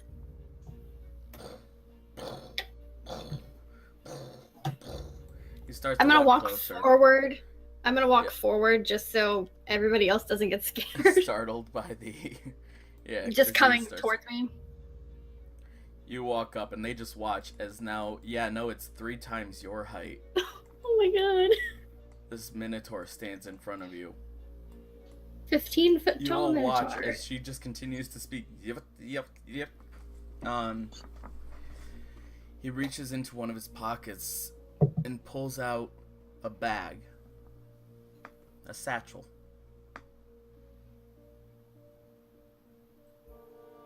Here. We found this while we were down there, and they helped us take some stuff, but we don't have much need for it. We don't have many possessions to begin with. Just a little one. And he hands you a slightly aura'd glowing bag.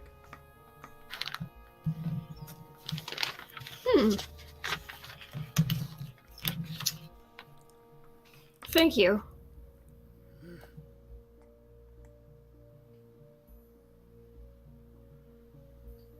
Are you gonna I'm kill the going- people who gave the orders?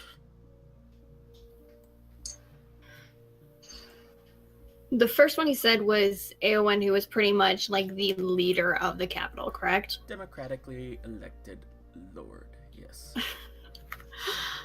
And the other one is A the wealthy asshole. individual who you know. Yeah. Well, Well, you if can they're in bed assume that together, you know. that's not good. It might be someone else actually named Finn, but who knows? Did he say Flynn or Finn? He said Finn. Finn. Okay, then I don't know this He person. said some Finn fellow. But who knows? Because he's just trying to recollect from a while back. You have a strong inkling. Yeah. A strong suspicion, especially considering that you're finding out that the democratically elected leader of the Citadel is in contact of some sort with the Drow.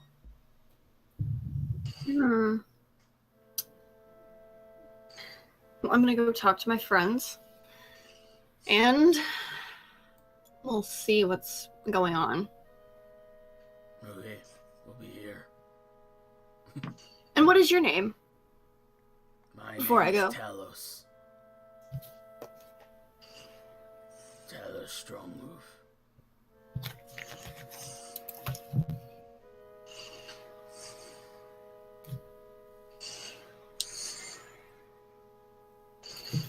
Well, Talos, it is nice to meet you. And I hope that we can help. I hope to. What is this thing you gave me, by the way? You just put lots of stuff in it, I guess. We never seem to Bag of holding? come You don't to know the bottom that. of it. I know.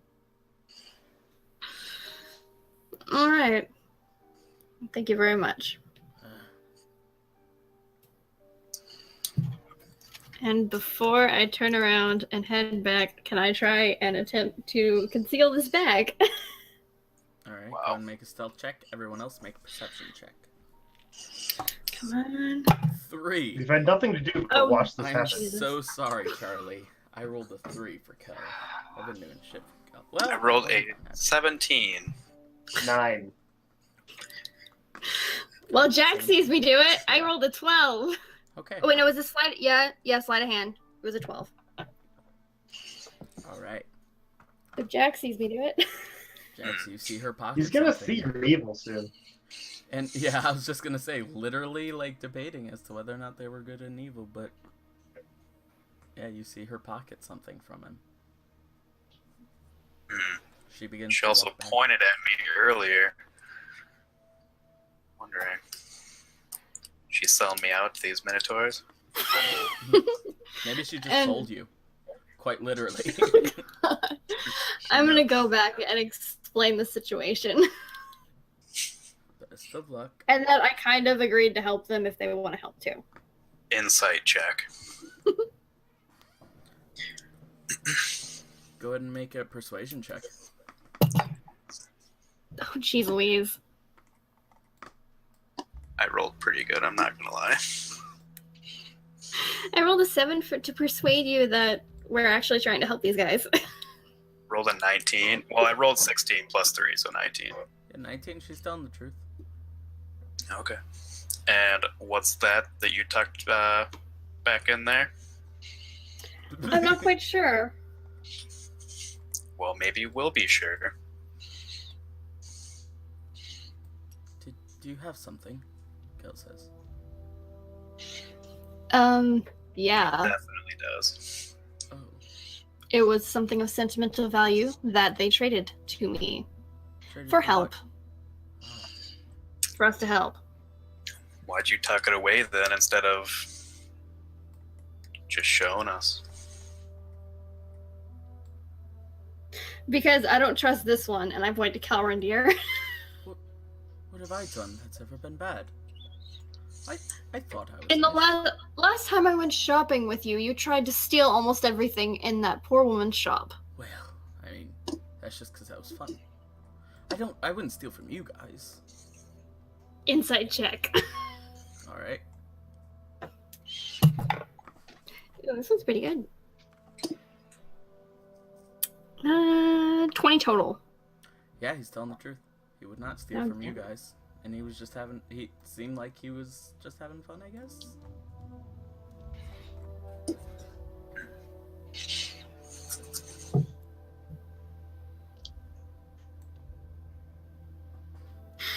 Fine. You can look at it.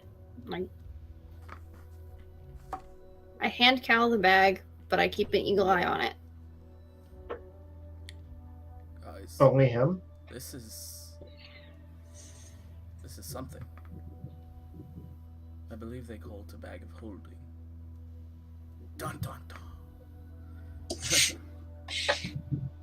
So basically, you can put anything in here, and it will always be in here. I mean, some people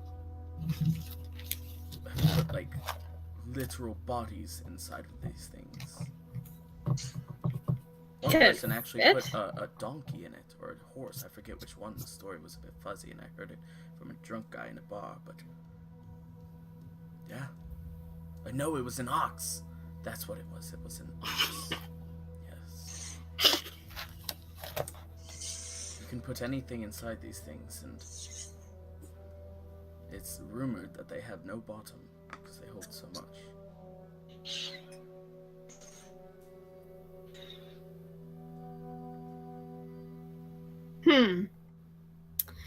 I'll be taking that back. Yes. I should mention the ox died. So yes, just keep in mind it doesn't have unlimited air. And question to DM, is this using normal rules for Bag of Holding? Yep. Alright. So it can't actually hold everything, but it can hold a lot. It's So that's pretty rumored cool. because people have not gotten to the bottom of it so far as most rumors go. Just nobody cut it with anything. So what's the deal with the Minotaurs? Well, apparently they were kidnapped by Drow because they used to live hundreds of miles from here. So then, were they in a prison like we were? Was it the same drow? Not hundreds I'm of not miles, sure if maybe it's like this- 50 miles away. 50 miles away. Yes. I'm not sure if it was the same Drow, but they were brought out here to be killed. And it was on behest of our lovely, lovely democratically elected leader, Lord Eowyn. So that's kind of interesting information to know that the head of the Citadel is working with Drow who wish to do terrible things. Well, that makes sense since the poison we were delivering in the beginning was heading to the Citadel. So And they also mentioned another person who I was looking for. If you remember, it's been about a month. Oh god, it's been a month. Alright, a Flynn. They didn't quite say that name, but it was close enough and has references and connections to said poison to the Citadel. maybe you should double check this time because that dude you just like shot and killed in that basement, God bless you. that didn't turn out so great. Wait, who did she shoot and kill in the basement? Remember we saw that drow and she instantly just pulled out her bow and shot and killed him before we did anything else? Yeah, she did, but I thought you were And it referring just- to that. He was a drow, though. Yeah, I mean, okay. yeah, but I'm just saying Mira did have a description of him to begin with, which I don't know if you still Yeah. remember Mira, but yeah, she knew that was not him. Is all I mean. Jax But might we not don't that. know. Yes. Okay. right. Correct. I'm just saying to make sure. I know. I'm just double checking because I don't think he ever gave me like a physical description, but I probably knew the description. I thought I wrote down, but yes, you do, and I'll write it to you throughout the week. Okay, cool. Yeah, I just got a name and that he was doing bad things. But that was the first game. That's true. So we head to the Citadel and help out the Minotaurs. Is that Are the we, plan? like, killing the Jarl guy, or I feel Wouldn't like it be fun?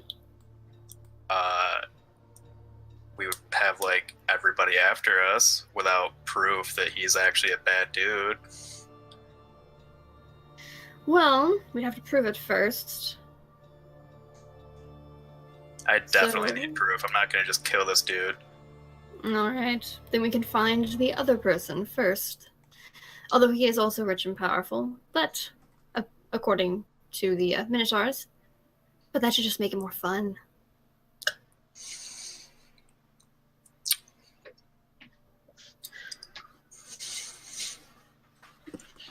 As Jax, you hear a little voice in your head say, "I like this one." You mean Zash, right? Because for a second I Yeah, was gonna sorry, be like, sorry. wait. Yeah, Zash. All right.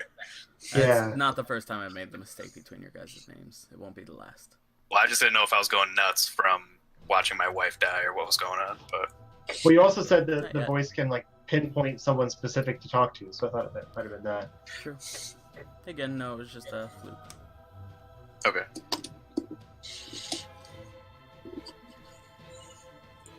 Sorry, what was said?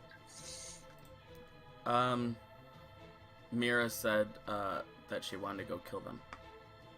Well, that she'll find out first from P. Flynn and that he's powerful, but she'll Right. kill them. And he said, "I like this one."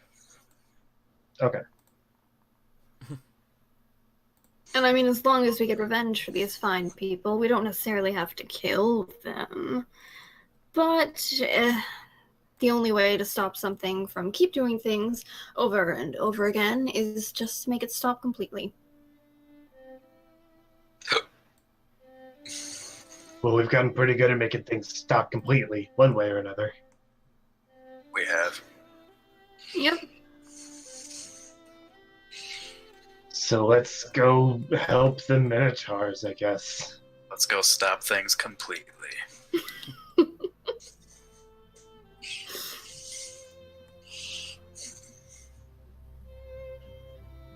It's at this bit of a lull in the conversation that the Minotaur says. My God, we can call ourselves the Halters. We halt things. We stop them completely. The Holters.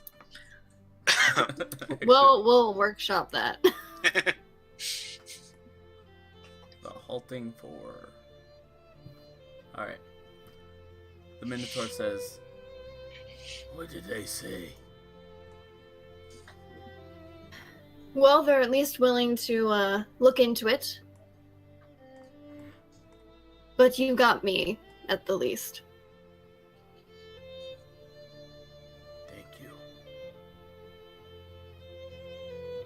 Most people, upon seeing us, just attack. Well, I mean, no offense by this, but you're a lot bigger and stronger and a bit more intimidating than I am. And when those factors are in play, it's not the wisest thing to shoot first when someone could... you could squash me like a bug. Look, people. They saw us when we were bleeding after those fights down in the Underdark. They jump so quickly to battles and conclusions. And they fight on any weakness that they see. Remember that. Those people will take advantage of any weakness.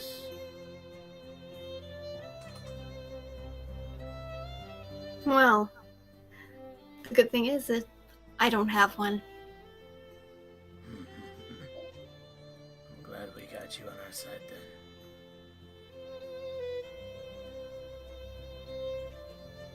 Be sure to stay safe. He turns around, looks back, and you see the mother Minotaur holding on to a really, really tiny, adorable Minotaur. You too.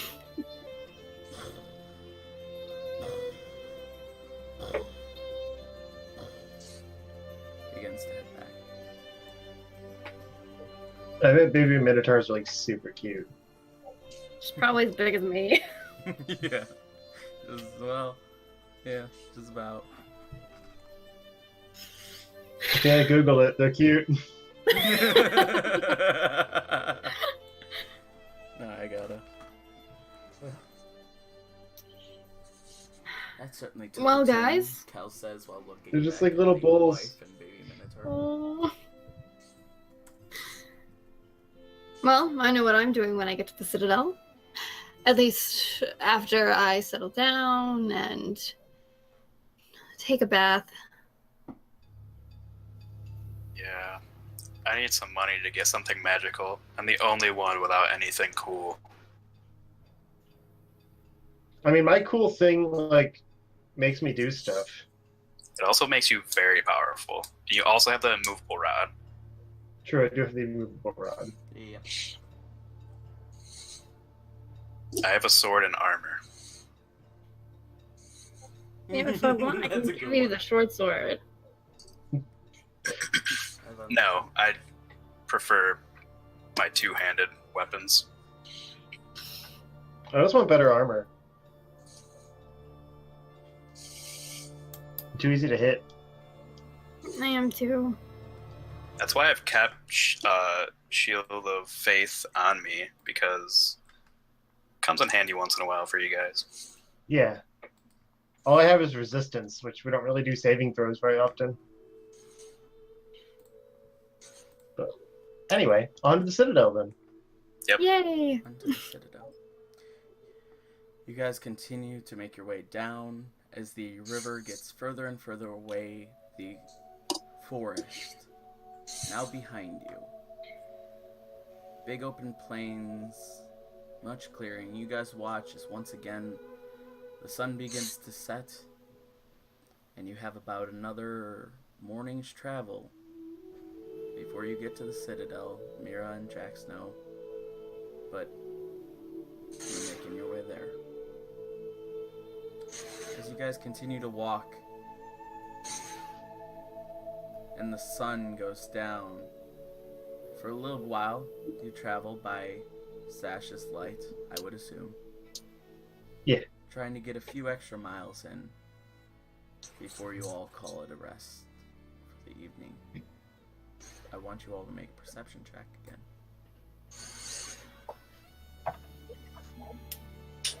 Yeah. 11. 18. 9. 9. 18.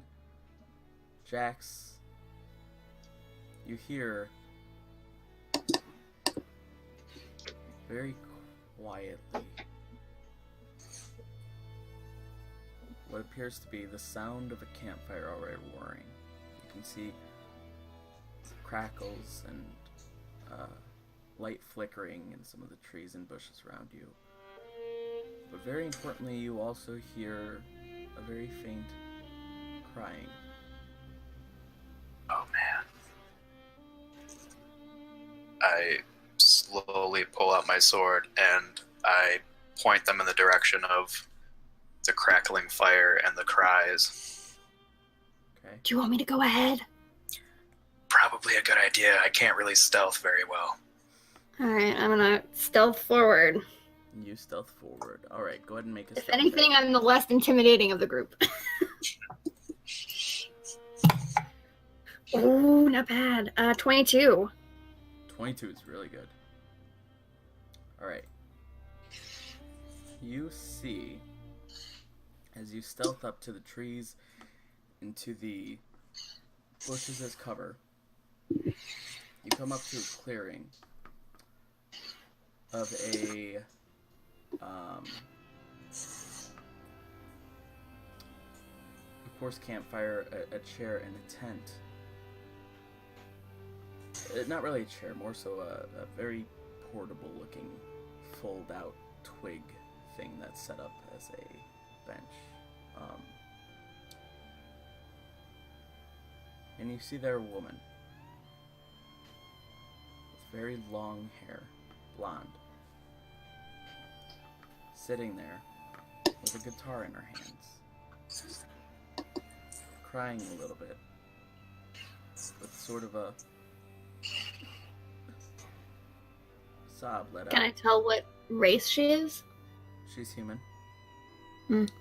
You can see in the crackling fire the glow of her tan skin, fair, but white and tanned skin, normal ears, and her hair that comes down. She lightly composes herself and begins to sing. She plays the guitar, begins to sing. Will the circle be unbroken by and by and by? Is a better home waiting in the sky, in the sky? One by one there seats were emptied, and one by one they went away. Now the family is parted. Will it be complete one day?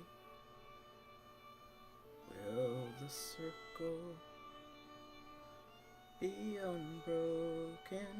And as she hits the same verse, her tone sort of changes to the point where you can tell that it's possibly meant to be a duet. By and by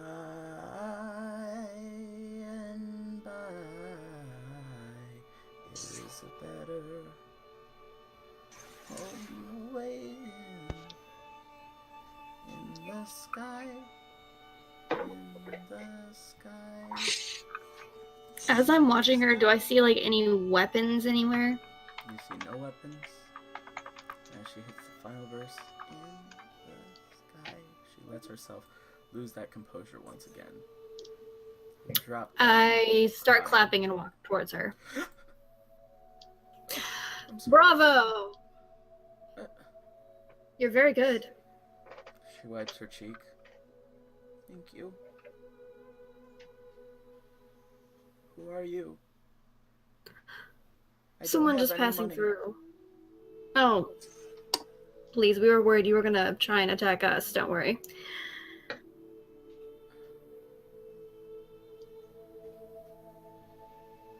She sits there and just looks at the campfire, still with a look of worried expression on her face. Did we hear the clapping? Yep. You guys weren't far off from the trail when you first noticed it. Okay. Zash, what do you think that was? You think that's like some sort of signal? Should we run out there and... I don't know. I didn't hear anything. There was clapping. I mean, it doesn't sound dangerous. Mira went off by herself. I don't... Fine, well, Let's go. We can't leave her alone. okay. Well, my name's Mira. What's yours? My name is Ava. I come running up with my sword drawn. Ah! I hold on to Ava. She cowers. I just like kind of cover her with my arms. Ah! Jax, the hell is wrong with you? I heard clapping. I didn't know if it was some sort of signal. She was playing the guitar, and she was good. Makes sense. Put my sword away. Shh, it's okay. My friend is a bit awkward, but he means well. She sort of tries to peek her eye out the corner and take her head up and sees Jax and once again cowers a good bit. I have a smile now, trying to look as non-intimidating as possible. She's still cowering, very afraid.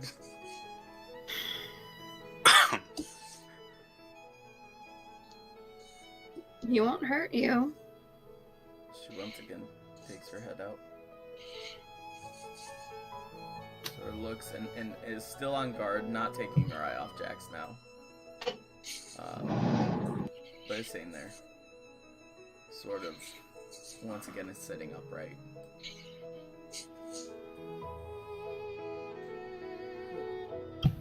Where are you guys from? I'm from kind of everywhere, but we just came from Lum. Me too.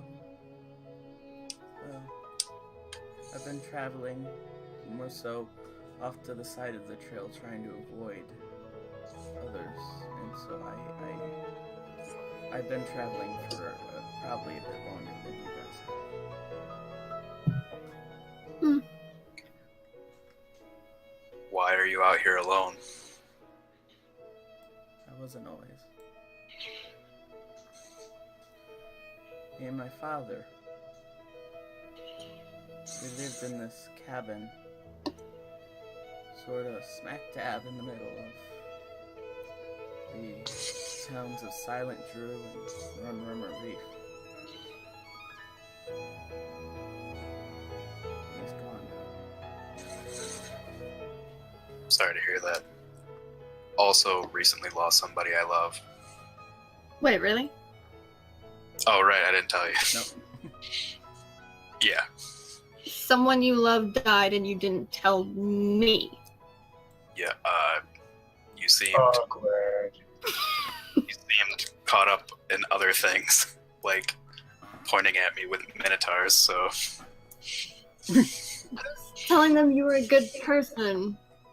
But apparently, you're not as good as I thought you were. Ouch. He just Like, lost hey, someone. Josh. She just heard that he lost someone important too. Oh, you lost someone you love? Well, you're a shitty person. Wow, thanks.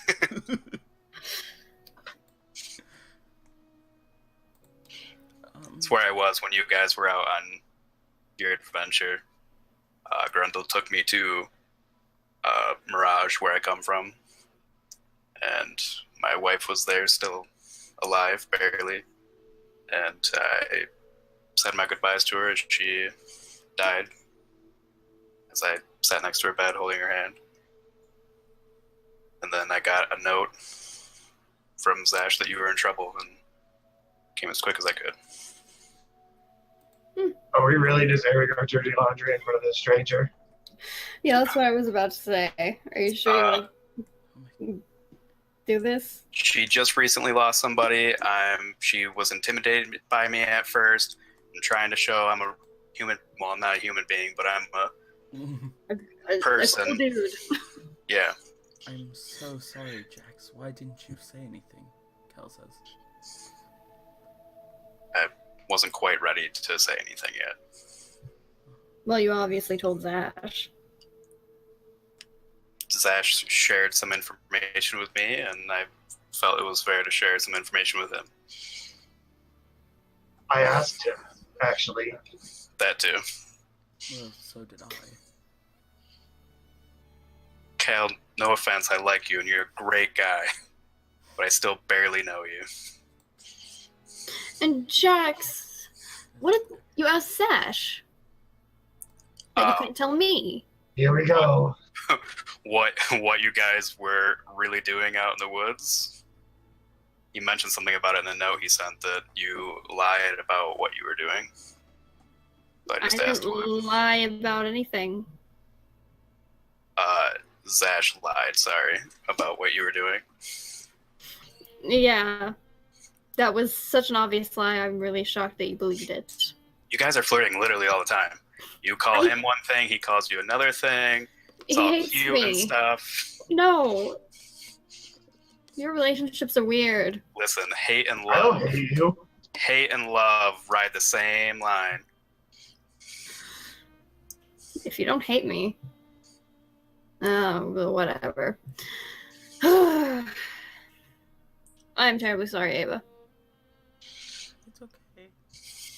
You all seem like a weird bunch. That's an understatement.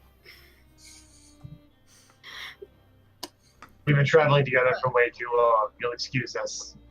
The strange halters. It's even better. We're weird, we're strange, we halt things. We're still gonna workshop that. The what? He's being silly. Did you say between Silent Drew and Run Rummer Reef? Yeah. This little cabin. About 3-bedroom. Little place to cut firewood outside. Kind of nice windows. What? I'm asking if you had windows facing... Window to the kitchen, specifically. From the outside, I suppose, yeah. Oh, well, Oh. shit. No way, dude. We raided your house. This is me out of game because I wasn't there when they did that. So I saw the outside of the house. We never went in. You stole from my home? No, I looked No, we just inside to looked see at if there was anyone there, and no one was, and I didn't want to risk the problem of someone coming at me with a loaded crossbow saying, "Get off my land." So we continued on our way. Oh, okay, yeah, understandable. It's right there along the road. It was a lovely house. It's still there. But it's been a month, so I don't know what happened. It's still there. Thank you. At least as of a month ago. No, Things are coming full circle this episode. I only left it about a few weeks. Well, a week and a half now, I think. Yeah, I slept 9 times.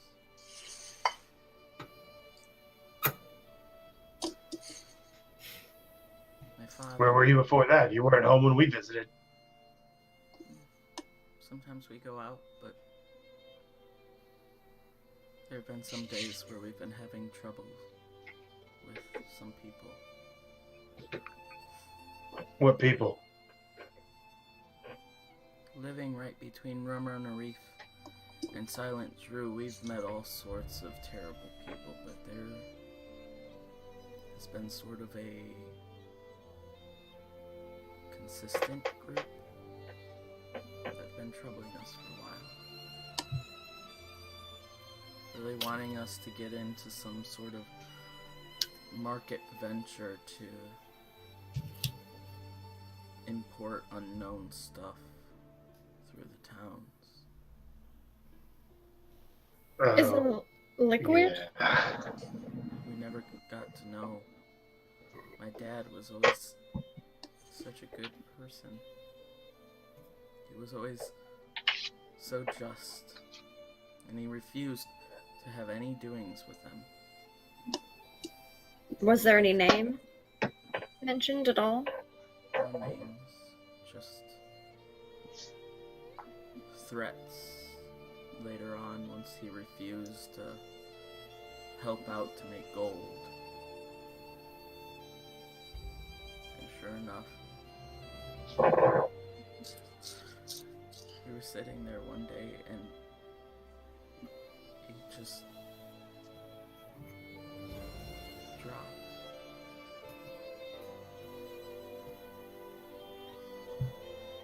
Soon after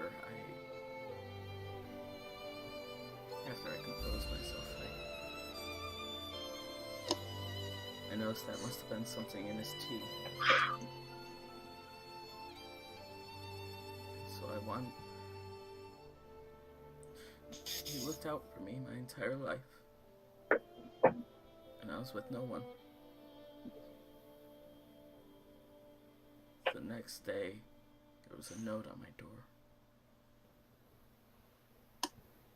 They just said that they hoped I had gotten the message and would be more cooperative than him. So I ran. I started heading south and I didn't look back, but he's still there. His body is probably still at that table. And now I'm alone.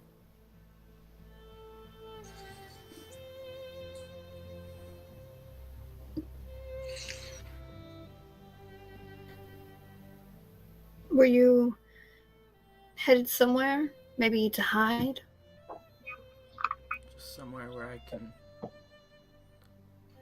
slip into the crowd best, I suppose. So I thought, why not the largest city that I know of in Valkyrie? The Citadel. There's some sketchy stuff going on there right now. Yeah, that might not be the best call right now. What's happening there?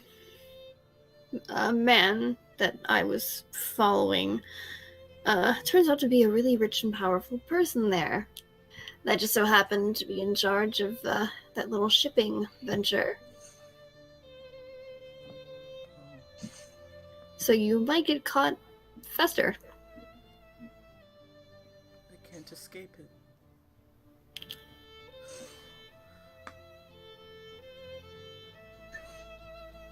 Where can I go? I mean, Lum was a lovely town. It was okay, I thought, but...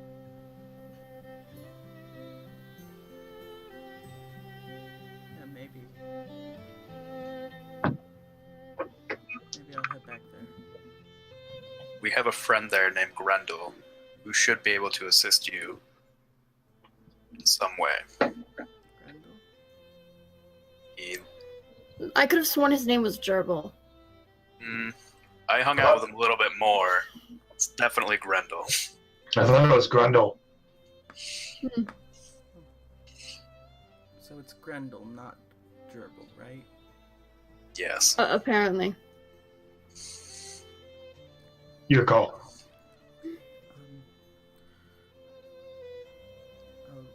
I'll head back in the morning and look for him there. Just don't use magic. Yes. But he's at the Mages Guild. It's very confusing. What? Okay. I think no. Okay. Lovely town, though. Yep. So I'm meeting a guy named Grendel Gerbil at the Mages Guild in a town that doesn't like magic. Yet I can't go to the Citadel because the people who I'm running for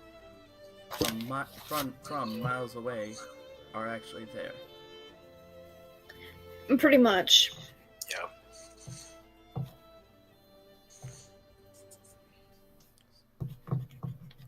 Okay. Thank you. You're welcome. Jack says with a giant smile and just leans back in his posture to sort of accept the praise.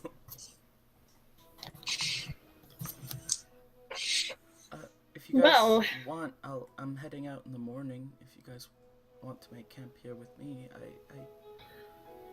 I'm sure we'd be better off. I'd be better off in your company for the night. Insight check. Yeah, same. Just in case. Also, detect magic. All right. Oh my god, I don't. 23. I trust her completely. Natural you one. Also trust her. By the way. Okay, Josh. cool. She seemed very nervous asking you guys about that, but it looks like she thought about it a lot in her own head too. And...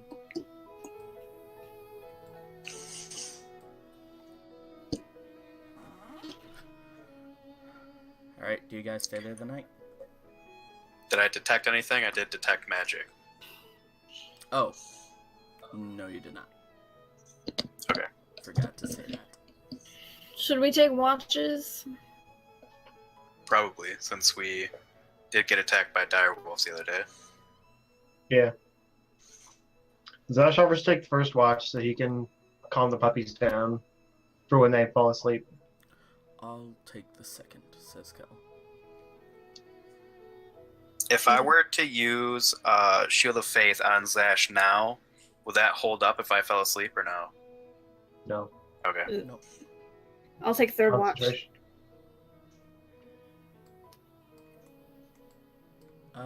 Third watch, got it. Okay. Yeah, that can work. Alright. Kel slowly falls asleep. So does Ava Marie Lionheart.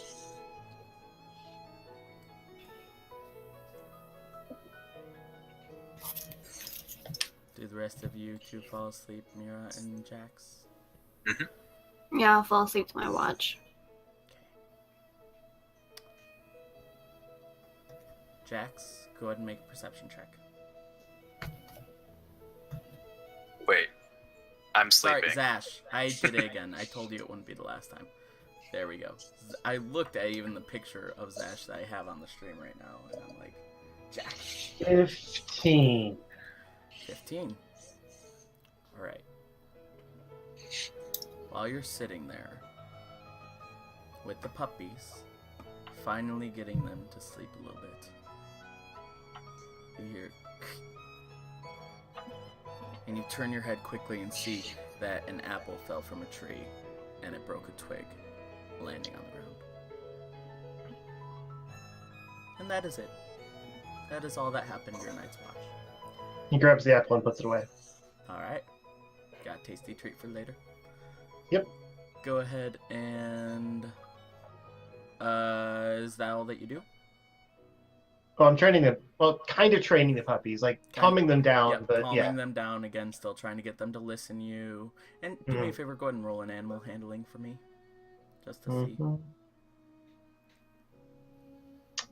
I'm gonna re-roll that. Natural 1. Alright. Might as well. About to go to bed. I got my luckies back at the end of the day. That's true, yeah. 17. 17. Nice. So you fall asleep, or you train them, and then you wake up Kel after? Yeah. Alright. After an eventful night with the meeting of this lady and the recollection of your past before you were brought down into the Drow Underdark, along with the adventurous little puppies that you successfully got to listen to a couple of your commands, like stay and bite, as you would point to like a bug that was like moving by on the ground, and the little puppy would just snap at it, and the other ones would be like at the ground. You wake up Kel after a few hours, or a couple of hours. I watch already. Did anything happen throughout the night? I got an apple. Nice. Yeah. Good night. Here's hoping it stays as quiet. Sleep tight. He sits there with his back against the tree. You lie with your head on a bedroll as the puppies all curl up next to you, and your hand softly brushes against their very warm, very comforting fur. You remember, well, I should say, you begin to dream of a very familiar face. It's Eldith. Eldith Feldrun, the small dwarf, as you two are standing in the camp set that you guys were in just the night before.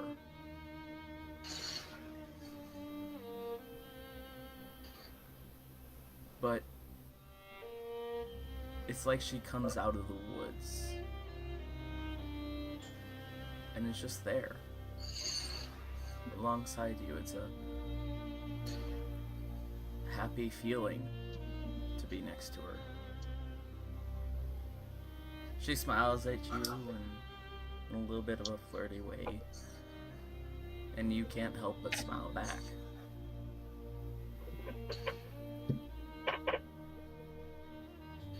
Hi. Hi.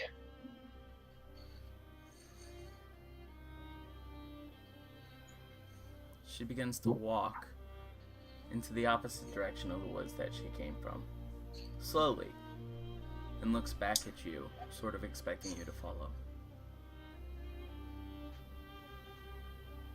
You want me to come with you this time? I need to show you something.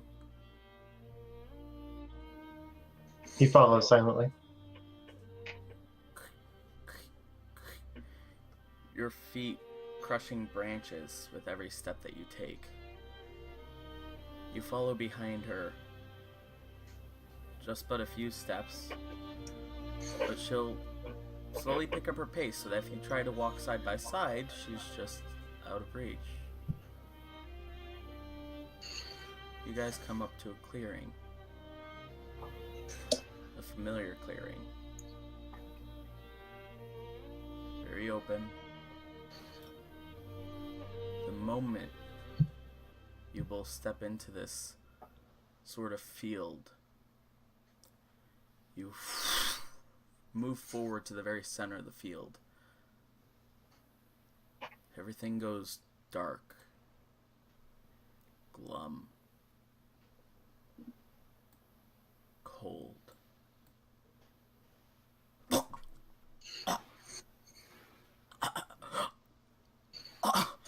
Eldith has a sword sticking right out of her chest. His blood drips down the side of her mouth.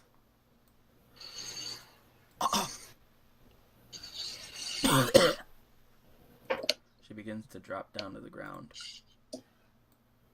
You can't help but buckle to your knees to try and catch her while she falls almost on the ground. And you just hear a voice. Hello again. I suspected you were to blame for this. To blame for what? Of course her death. I mean, yes, that was my fault, but wasn't seeing her a good thing? No. When people are dead to me, they're dead to me. I don't want them back.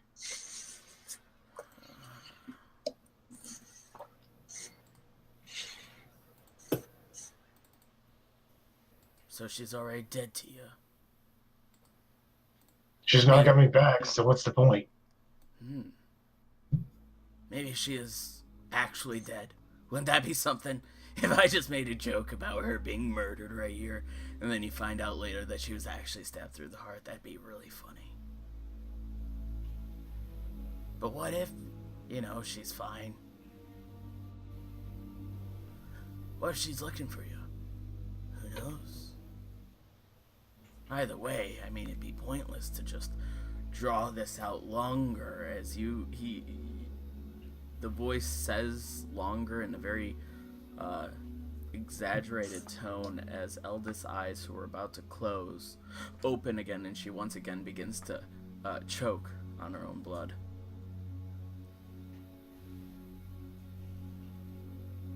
Pointless, right?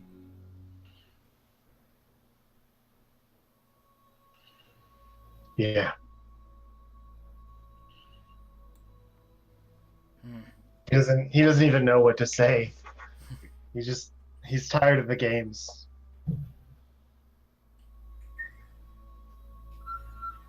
I can tell you have fun messing with me. I have fun messing with everyone. It's literally what I do. It's why I'm like this in the first place. They think they would rehabilitate me. No, but time is up.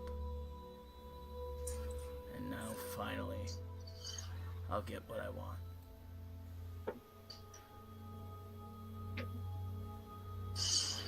Show me on the dying woman where the bad man touched you.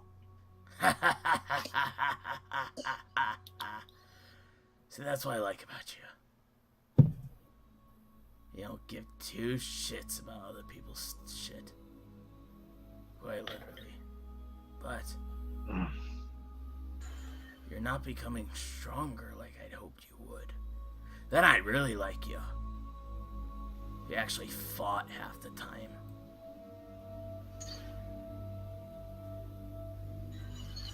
So what? You thought the other day when I talked to you after that battle was me just trying to give you more shit? I do actually want to see you become powerful. I mean, that would literally be terrific for me.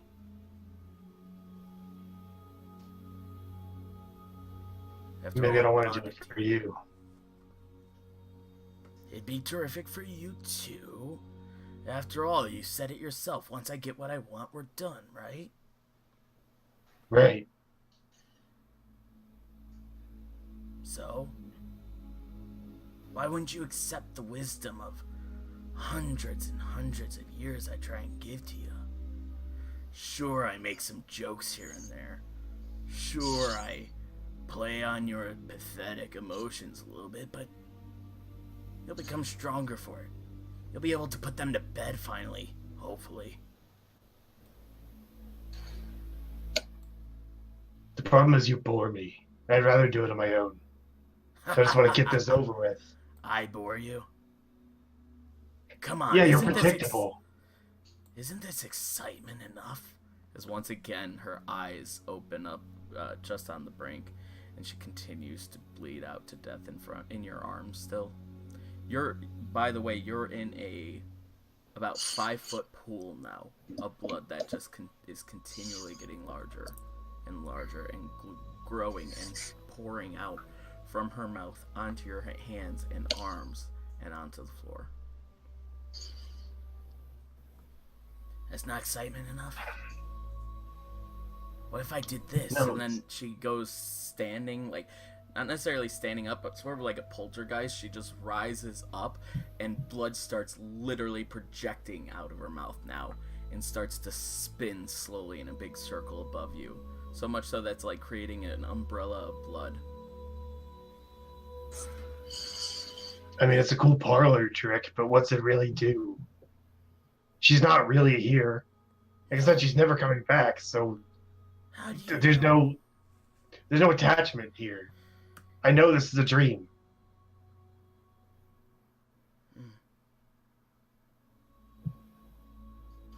You're not wrong. You do know that this is a dream, don't you? Maybe Yeah. that'll make it just a bit more real, you know? Maybe just a bit more consequential. There's now a blade just out of nowhere flies through the air, slices your arm on just the edge, and it hurts a bit. But slowly that pain like fades a bit. It wasn't enough to really make you bleed. It wasn't enough to really hurt you that bad.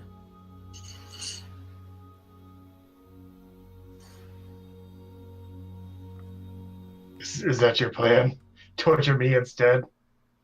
You put all this effort into keeping me alive. My plan has always been What's to the point torture of you. that? I'll keep you alive, but I can torture you too. This already feels like torture. Well, do your worst. You're just stopping your own inevitable. My own inevitable? I don't think I said that right.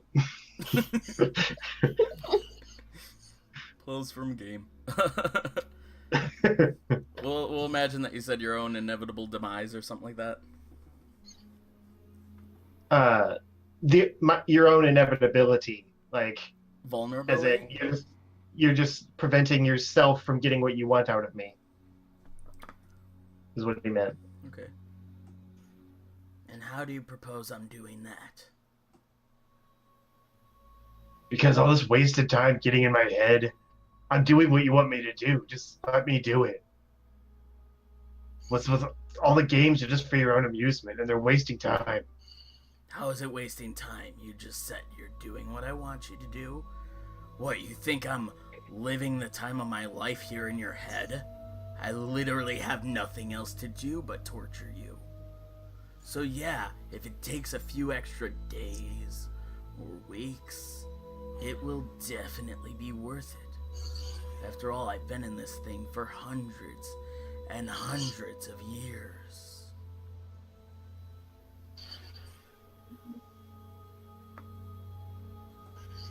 Yeah. I can tell. Your social skills are pretty rusty.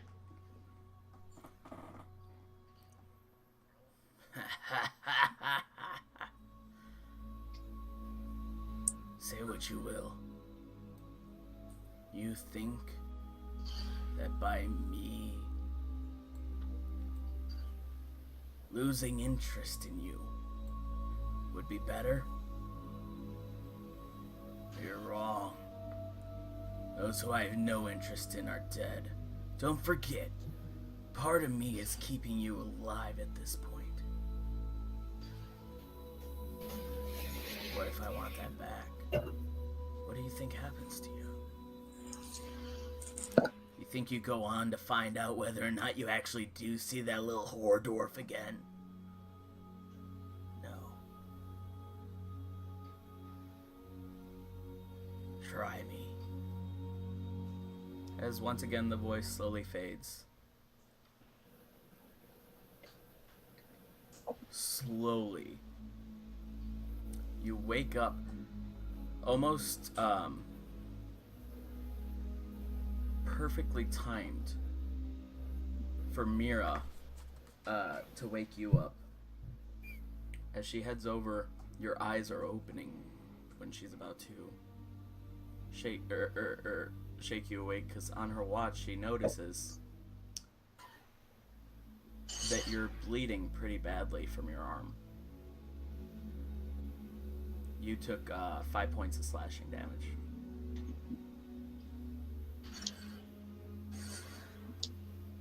He puts his hand over the spot on his arm and enacts the racial trait to kind of like cauterize it. He says, "Don't worry about me." Yeah, I already forgot what it was called. The hands. My burning hands, but not the actual spell burning hands. You know what I mean?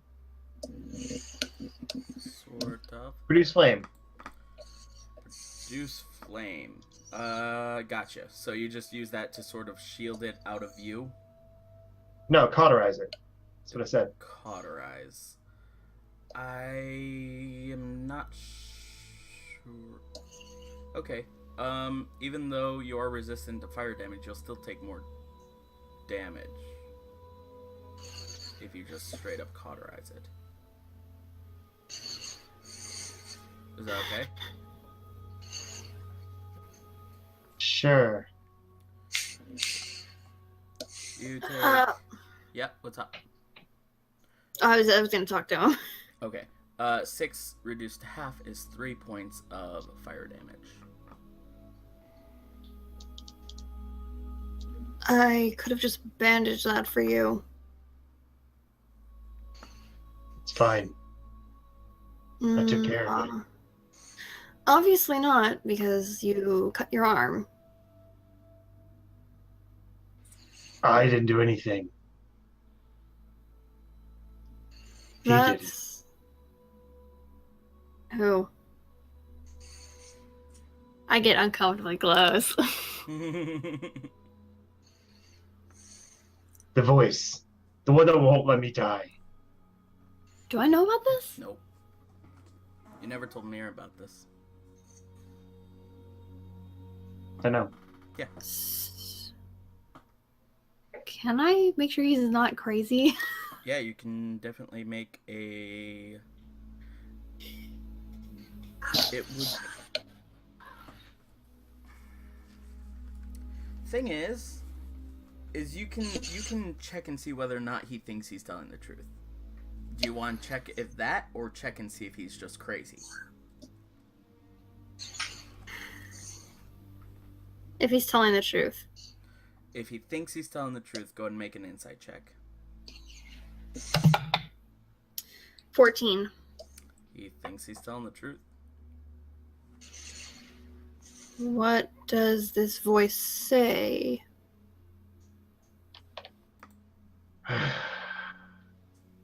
It tells me that I have a job to do.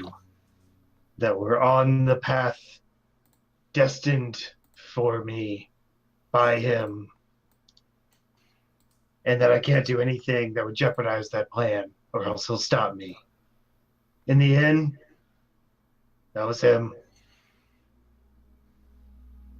Yelling at you in the campsite. Sure, it sounded like something I would say, but that was him. That was harder to believe, but okay.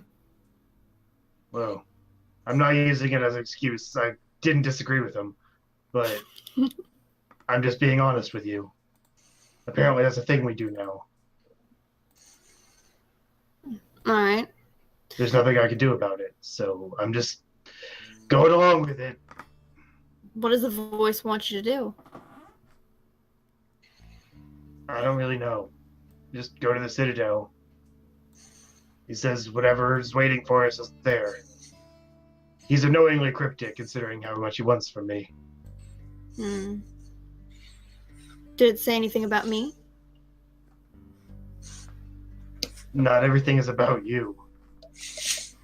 I know, I just want to know if it doesn't like me and if it's a threat to my existence. I don't really want to be burned alive. Well, he seems to think that everyone here, or some people here, are expendable. I don't know why or who. Just that I need to man up and stop relying on you guys so much. Because he doesn't care if you live. Not you specifically, just you as a group. But he didn't stop me from saving you from the pixies. He just kind of made fun of me for it. So I don't know what's going on.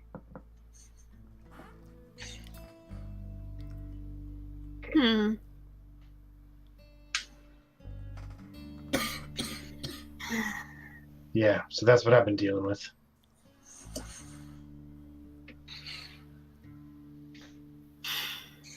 Well, if you start going crazy, please don't kill me. If I start going crazy, please kill me. No conflict with a promise that I already made, so I'm not sure if I can do that.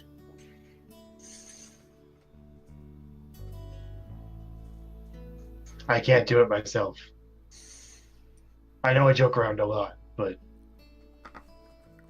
a promise to me should mean more than a promise from someone who isn't even... Do I know about this promise? Which promise? No, you don't. The one I made with Eldeth, he doesn't know. No. Okay, then redact all that. What promise? Oh, that's a promise between two young souls. And I just give you a shit-eating grin. I'm still like comfortably close to you, by the way.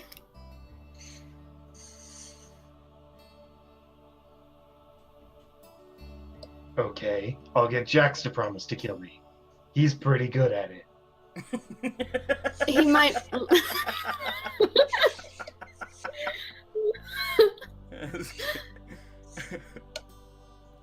You know he's probably gonna have a very hard time doing that. Then maybe you should do it instead.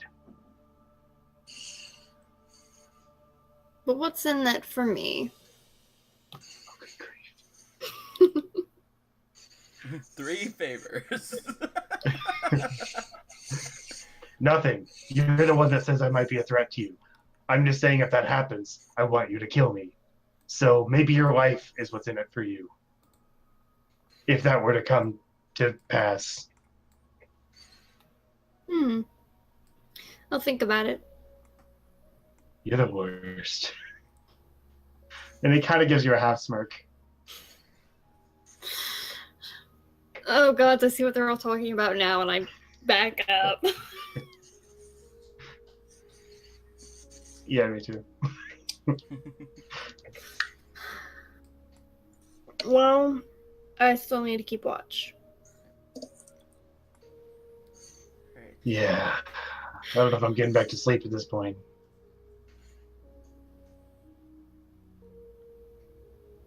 You guys can see that the sun is slowly starting to rise. There's nothing yet over the horizon, but there is just a glow sort of getting slightly brighter and brighter off in that direction.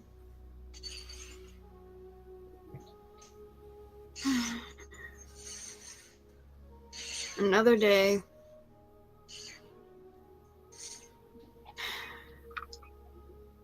We'll probably make it to the Citadel in a few hours. Maybe I'll find out what this thing has in store for me there. Who knows? You could be killing the democratically elected official in charge. Let's hope it's in line with what we actually want to do. Not that I really care. But...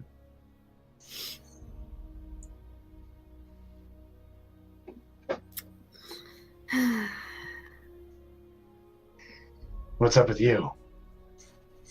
Hmm? You've been weird.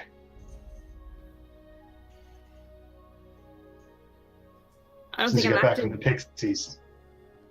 Well, I now have a newfound hatred for pixies. I do not like them. They're annoying. We already hated pixies. That's nothing new. Well, I didn't quite hate them. I just thought they were mischievous, but now I actually hate them. So that's all, huh? Just the pixies. Mm-hmm. Inside check. Yep. That wasn't even convincing. Deception. Natural friggin' 20. Oh, Damn never mind. it! Never, unless you rolled a natural 20 on your deception. No, I rolled an 18 total. Oh, okay. Yeah, she is lying.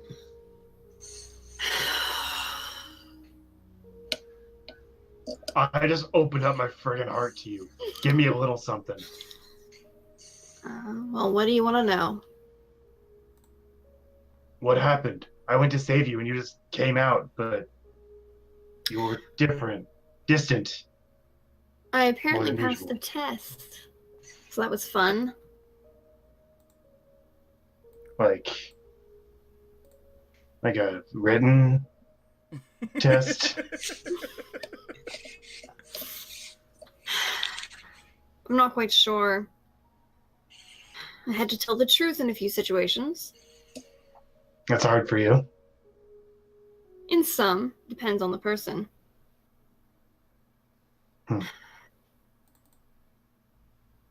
It was annoying. Did you discover anything about yourself? Not really. Why am I not surprised?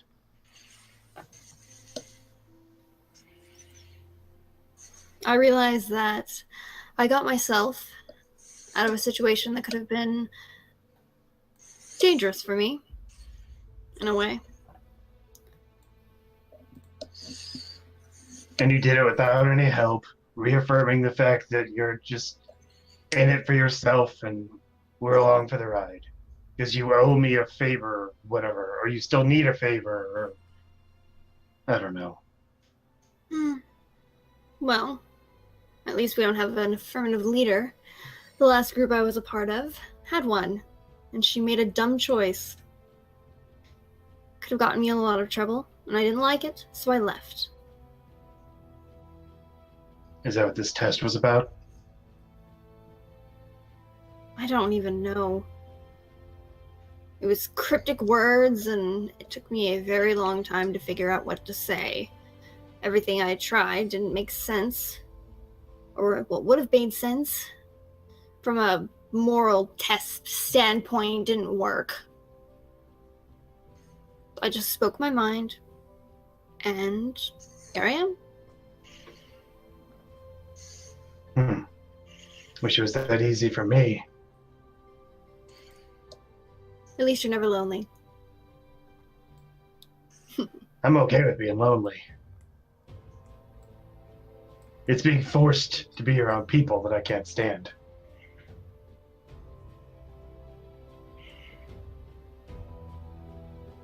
You guys are okay, I guess. Aww. I give you a friendly punch in the shoulder. And the shoulder that's hurt? Yeah, let me roll something. Oh Yeah. Why? no! Oh shit, I'm sorry. How many times are you gonna hit me in my wounds? You didn't let me dress your wound. You just put fire on it and hoped it worked. And now you have, well, now you have pussy boils on your skin. I hope you're happy. Not usually.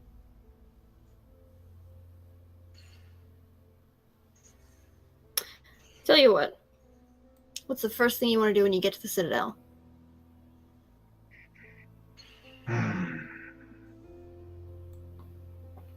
Buy some new clothes. I know that sounds like a dumb answer, but No, it's actually very nice, and I probably know a place. I've been to Citadel a few times. I can probably find you a place where it won't cost a lot, but you get a good product.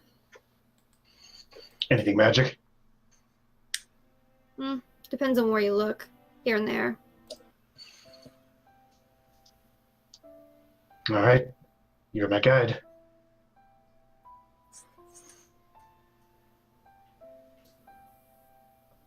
What Does about you? Jax ever wake up? The sun is just now peeking at the horizon. They're having like a discussion. I'm not. I'd say that there's like another half hour before you would naturally wake up. Okay.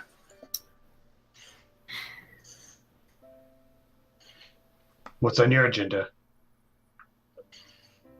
I'm going to go take a bath. Good Oh my idea. God. What's that supposed to mean? He just kind of smiles. Nothing.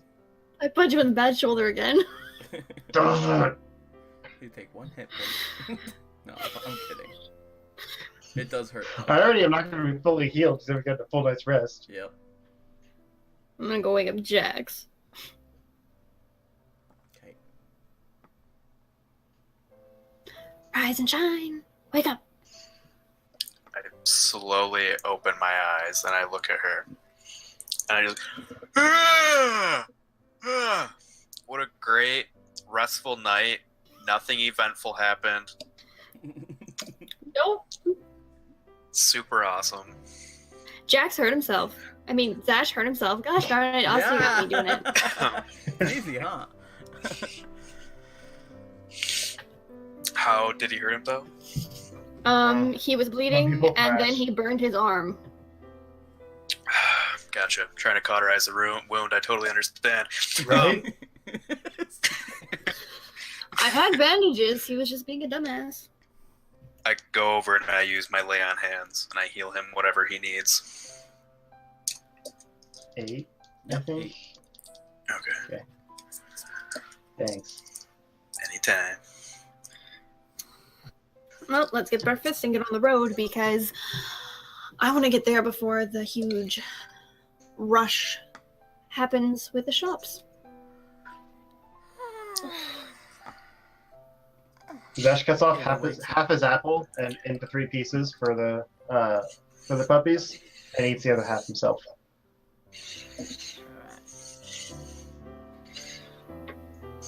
Morning, everyone. Morning, Ava. Oh shit, I forgot you were there.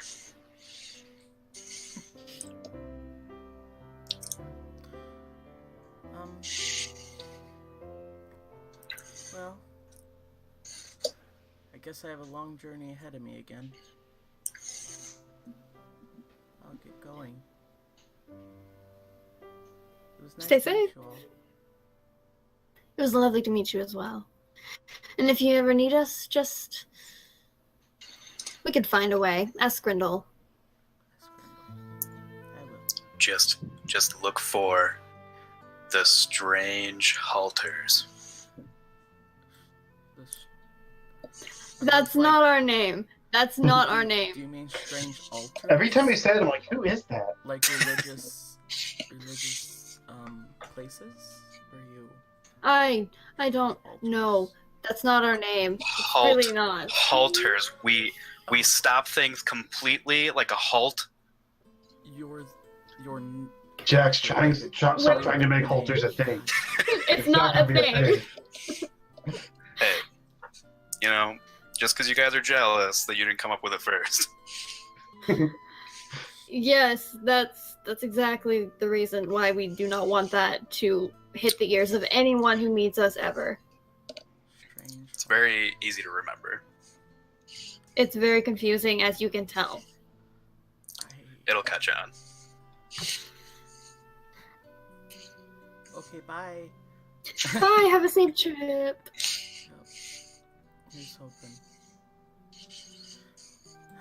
She quickly very quickly during this discussion was able to pack up the tent, fold it up into just a bit of pieces, and toss them into a pouch that she carries with her.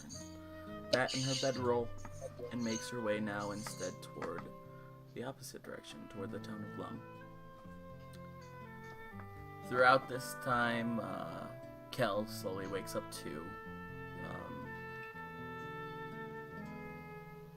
Can you guys begin your journey? Yeah, we're Yep. going to the Citadel. Yep. I want everyone to make perception checks. Oh dear God. Oh, not good. One. Ooh, 20 total. 20. I saw something, guys. You did. In I'm Also looking 20. directly into the sun. you. And what was yours, Ash? Adjusted 20. Sorry to. Adjusted to 20. Got you. Yeah. So we got the same score. Yeah. How sweet. Stop shipping us. Stop it.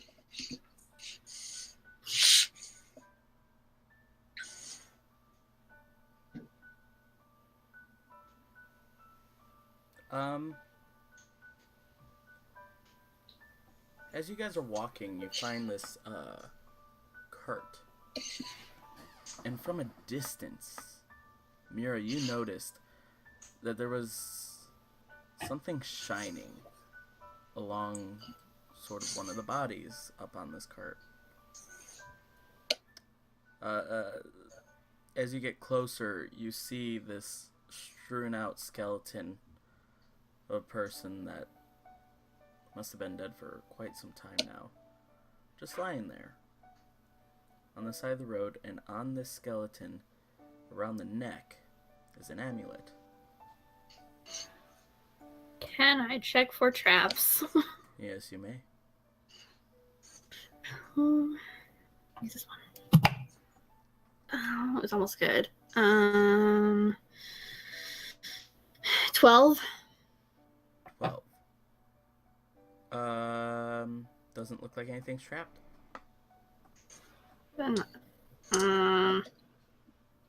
Screw it. I'm gonna try and reach for the amulet. You reach for the amulet, and you lift it up in the air. It's still attached by the neck, but nothing seemed to happen when you lifted it. Can I take it off the neck? You break the chain. Or, no, actually, the skeleton would break first before anything else. You Well, like, does it have like a latch on it or Skeleton. something? It just appears to be like, the reason why I said break it is because it looks like the head has like rotted to the cart, and Oh, okay, yeah. there's Then I would have to break the there's skeleton. no latch really on the amulet itself. It just goes over the head. Okay, yeah, then I would So- break the skeleton Yeah, to get it off. simply enough the bones sort of fly out a bit, and it pops off. You were holding on to an amulet. Is Can it pretty? we see it? It looks very pretty. Can we see it? Yeah. Also, before you take a look at that, Zash, you notice something too. On this cart, there just appears to be like a bag, like a small coin purse type thing. Okay. If I do an Arcana check, can it count for both of those?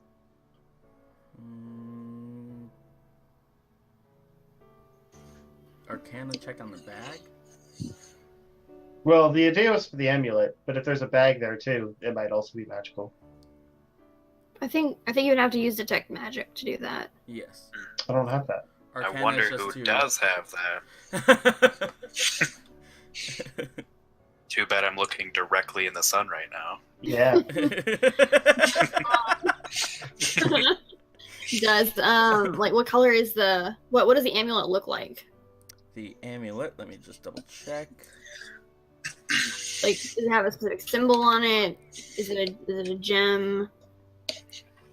I mean, Arcana is basically like to detect if there's magical like aura coming off of it. It won't detect like what it does. This real world item in the actual game of D&D, does not have a description, it would seem. So, Oh, you can make it up. yeah. Oh, it actually has a picture, though. Okay, so it Yeah. is, a silver chain necklace with a silver ring around the outside with bits of black around the inside with different symbols at like a clock. But these symbols are very different, more frequent than 12 digits. And little latches that come around the sides to hold that black stone sort of looking engraved item in place in the silver necklace. Would I know what the engravings mean? Would you go ahead and make an Arcana check? And what languages do you speak? Common, Elvish, and Undercommon. You would not know it based on And- your language. 11. You would not know. Jax. Do you actually mean Jax or do you mean Zash? I mean Jax. Yeah. Can you tell me if this is magic? Because it looks really pretty and I love silver and black. And I want to wear it, but I don't want it to kill me. And same thing with your check, Justin, of Arcana. Wait, what was yours, by the way? Because you made it for the bag of beans still, right? Did you ever tell me what you rolled? Hello? Justin? Justin? Is he stuck? Oh, he might be stuck. Hold on. Okay. Oh, wait, he said, God damn it, it was a 20 adjusted. It was a 20. Okay. It was, we're almost done anyway. 20 total. 20 total.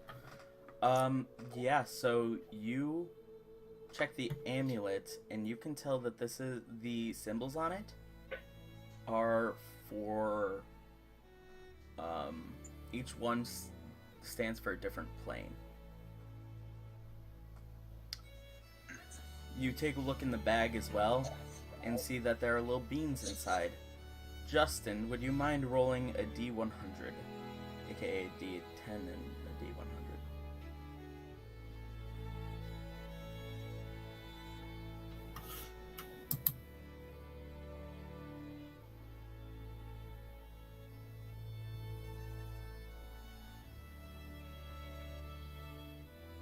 While he's doing that, let's see if you also know Brandon. Just based off of the language, I doubt it's one that I know, but I know Common, Draconic, Dwarvish, and Elvish.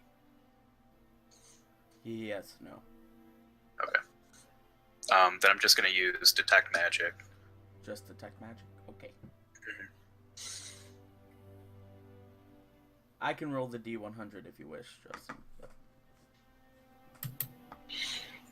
I think he's trying to fix his video audio. yeah, I'll do that instead. Okay.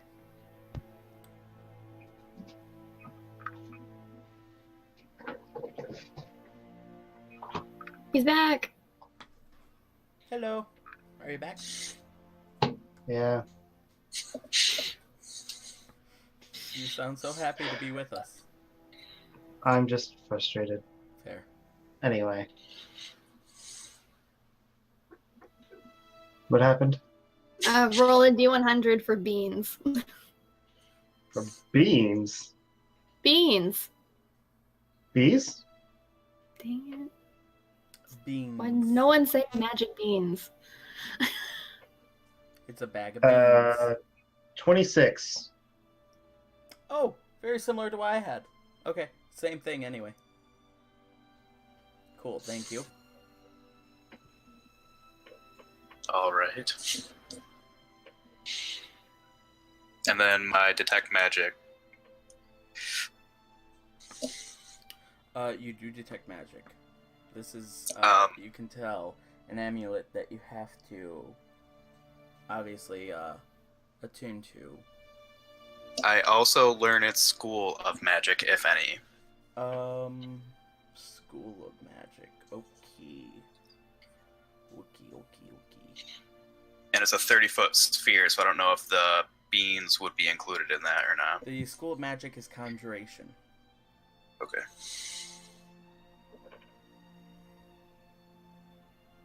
And you don't know if it would be included in what? Was that last guy? With the beans, because it's a 30-foot sphere. Yeah. So I don't know if the beans would be close enough to detect as well. You could, but there's nothing seeming to come off of it. Okay. This amulet is magical, and it's from the School of Conjuration. That's all I can tell about it right now.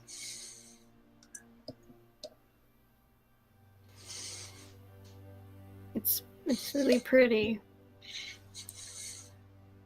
You should just put it on.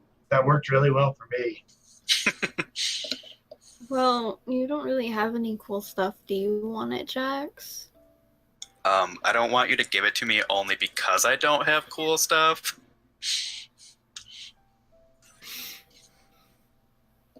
I mean, it wouldn't really go with your armor anyway. Wow. You don't even know what colors my armor is. I've never described it once. She can see it. What does she see my... What does it look like? I don't know. You tell me. What does your armor look like? I don't know. I bought it from that guy. I have no idea. Oh, It was that never like new said armor? what. Yeah. Yeah, it is iron. So it's very, very like a light brown. Okay. Gross. Gross. Rose armor.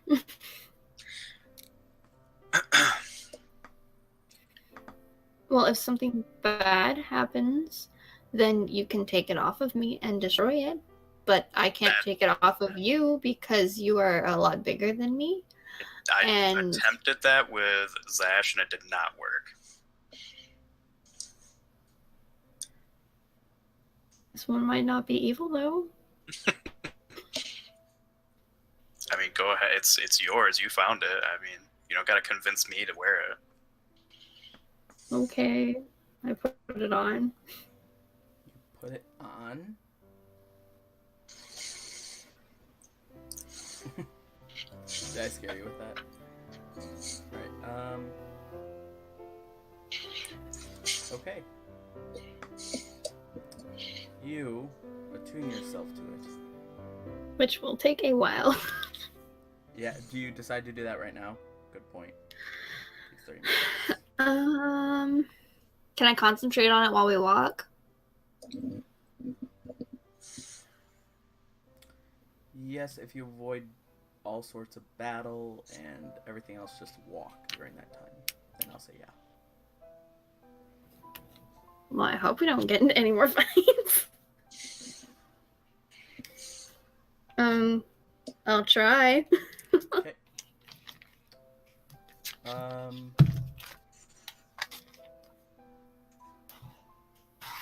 Alright, so as you guys continue to make your way, does anybody else check for anything else in the cart? What am I I'll being scope for? around just because everyone else found something. I'm just I mean, curious now. I'll check just because if there's a really pretty thing, then there might be more stuff people haven't picked off yet. Okay, what are you guys checking? Where are you scoping around, Brandon? No one's like looked in the cart, right? Correct. Then I will look in the cart. Alright. You open it up, you find 75 gold pieces. Cool.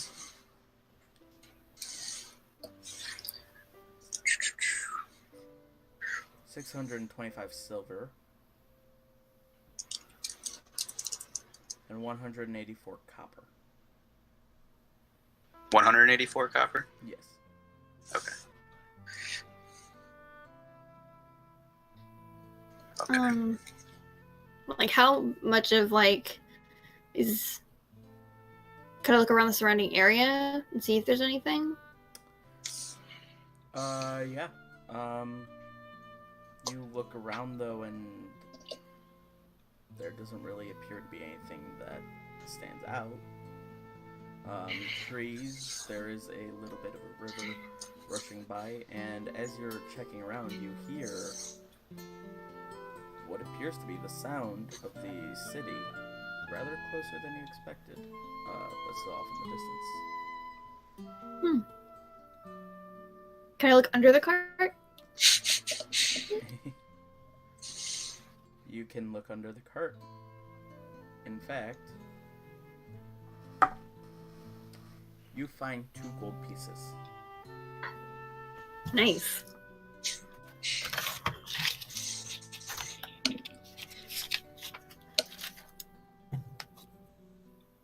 I'm slowly building back up. What are my beans for?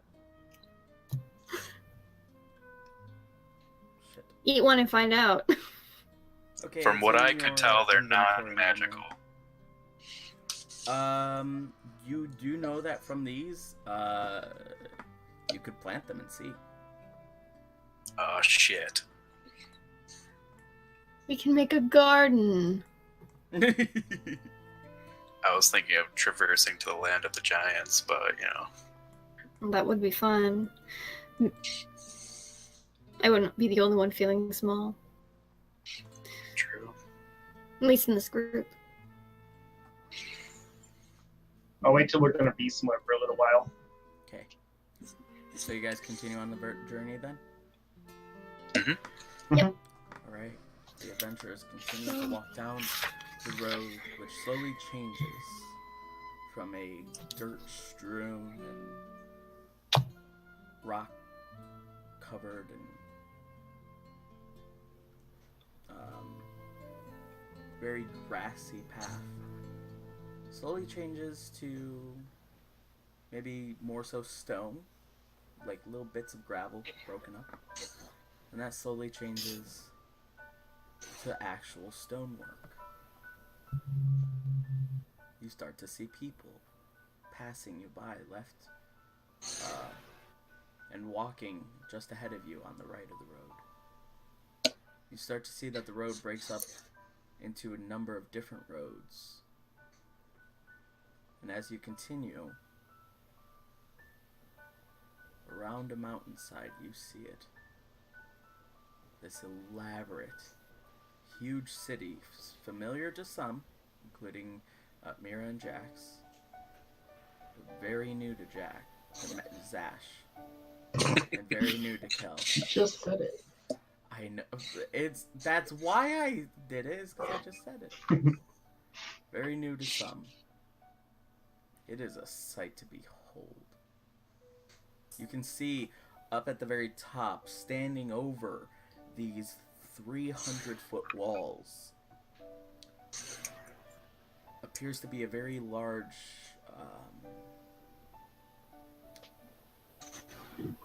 maybe congressional kind of building with some incredible pillar work and waterfalls that cascade down both sides.